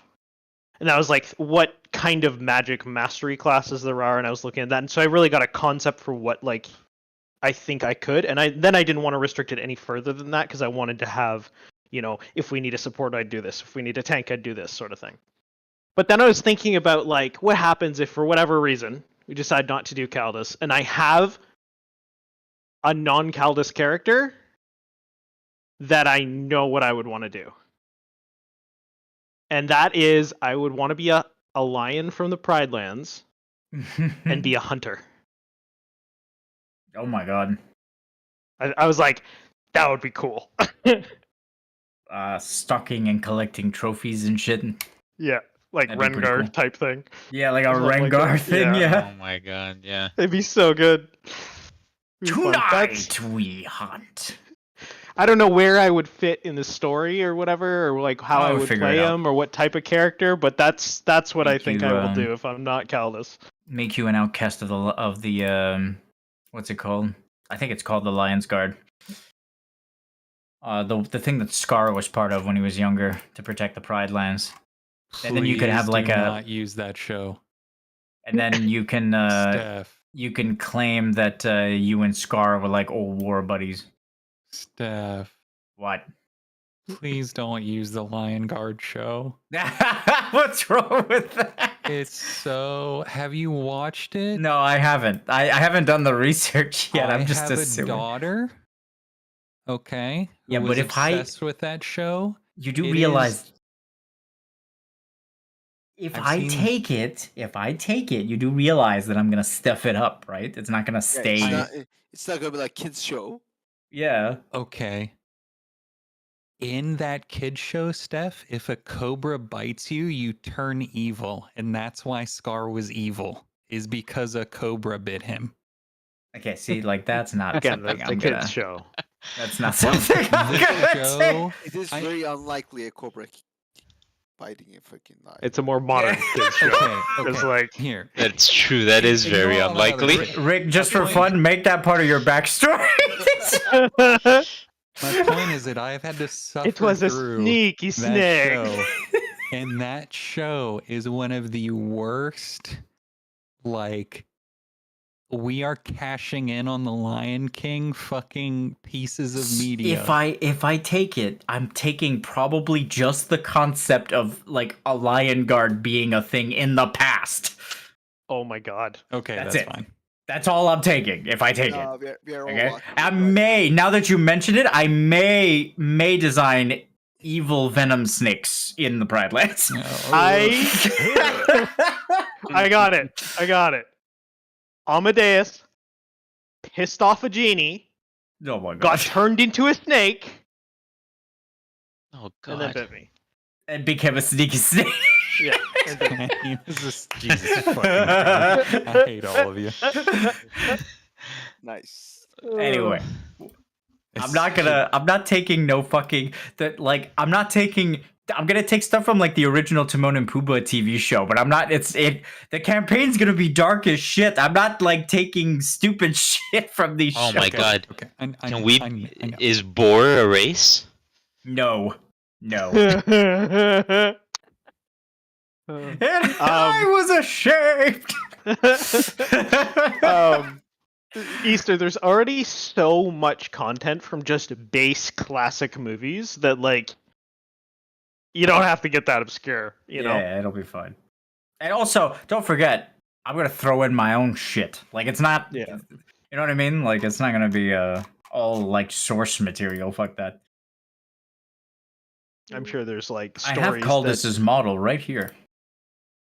Call this as Kingdom Hearts model that I designed for you is still right here. My current list for Caldas, based off of obviously nothing's locked in because I haven't seen the actual list yet, but my current list of classes that includes a bunch of different roles potentially is Elementalist if I want to be an assailant, Sage obviously, Barrier Mage if we need a tank, Oracle if we need a healer, and then Just a bunch if of we need Saboteur, as much as it terrifies me, let alone everyone else, which... Oh, please be a warlock. Oh yeah, That'd be pretty good. Call I this think the as role model. play would Me- be incredible. Oh my Me, god. it's simple. I'm either a black mage or a summoner, and depends on who I pick. If I'm Amrit, it's a black mage. If I'm Jekyll, it's a summoner. I think I'm similar to. God. Oh, you know what you could do with Caldas if you were a warlock? You could tie him into like a genie plotline where it's like, you're telling me if somebody wishes anything they want, Yeah. Oh my god. then it'll don't do just that. happen? That's a whole other That's fucking- actually so Pandora's that suits box. the Aladdin storyline that Cultus wants the lamp because he wants unlimited cosmic Yeah. power. Or like he can Fucking only good. he figures out and discovers that he can grant wishes, but only like really weak ones. And he's like, "Oh, what if we learned how to do more? There's got to be an item somewhere around here that unlocks this." I honestly miss the power banter between Caldas and Jekyll. Yeah. Yeah. Yeah. Like that's fun. power show off, you know? Like Yeah. we used to have fun with that. That, Yeah, that I you know can that picture statue is Jekyll still there, huh? and- I can picture Jekyll and Cultus arguing at the beginning of Kingdom Hearts when your magic is like nothing, because this is a world that's like Yeah. devoid of ether. And you guys are, and also you're starting from scratch because it's a new dimension, a new world, thousands of years later. You guys are walking around and you're kind of like, I used to be able to channel the water crystal. And Caldas is like, yeah, Kupo, whatever. Oh, that It's old like- pebble, Kupo. Nah, I reforged the dark crystal, Kupo. And people in the village are like, who the fuck are these? How many timelines did you travel through, Kupo? Oh my god, it was so funny just to have them like try to one up each other from shit they did in the past, and then to have one of them cast fire. Fire. Oh god. It's just like, yeah. Well, I went back in time and sent Sephiroth to the future, Kupo. That's so true. And then Jekyll's like, that doesn't even make sense. That's not how time travel works. Oh my god, it's so good. I really want to play, like, I told you I wanted to be Nero. But, like, whether I play Nero or Bernard or whoever I want to play, like, I really want to embrace. Because I'm kind of like Steve, and then I tend to pick arrogant characters. Like, my characters tend to be arrogant because that's just me. Right? That happens when I play serious characters. I don't know why. It's just I don't do it on purpose. He's like, I don't know. It's wanted like to make, coming. like, It's like. I wanted to make like a character that whether it's through like just not wanting to be involved, like which would be in Bernard's case, it's like, oh god, not again. All right, I think we've gone from post-session discussion to just kind of general chat. So, thank you guys for watching. If you're still around, I'm gonna take the stream off because it's 10:44. Yeah, I will see you guys Sunday from a BioShock stream. Hope you have a great rest of your night. Bye.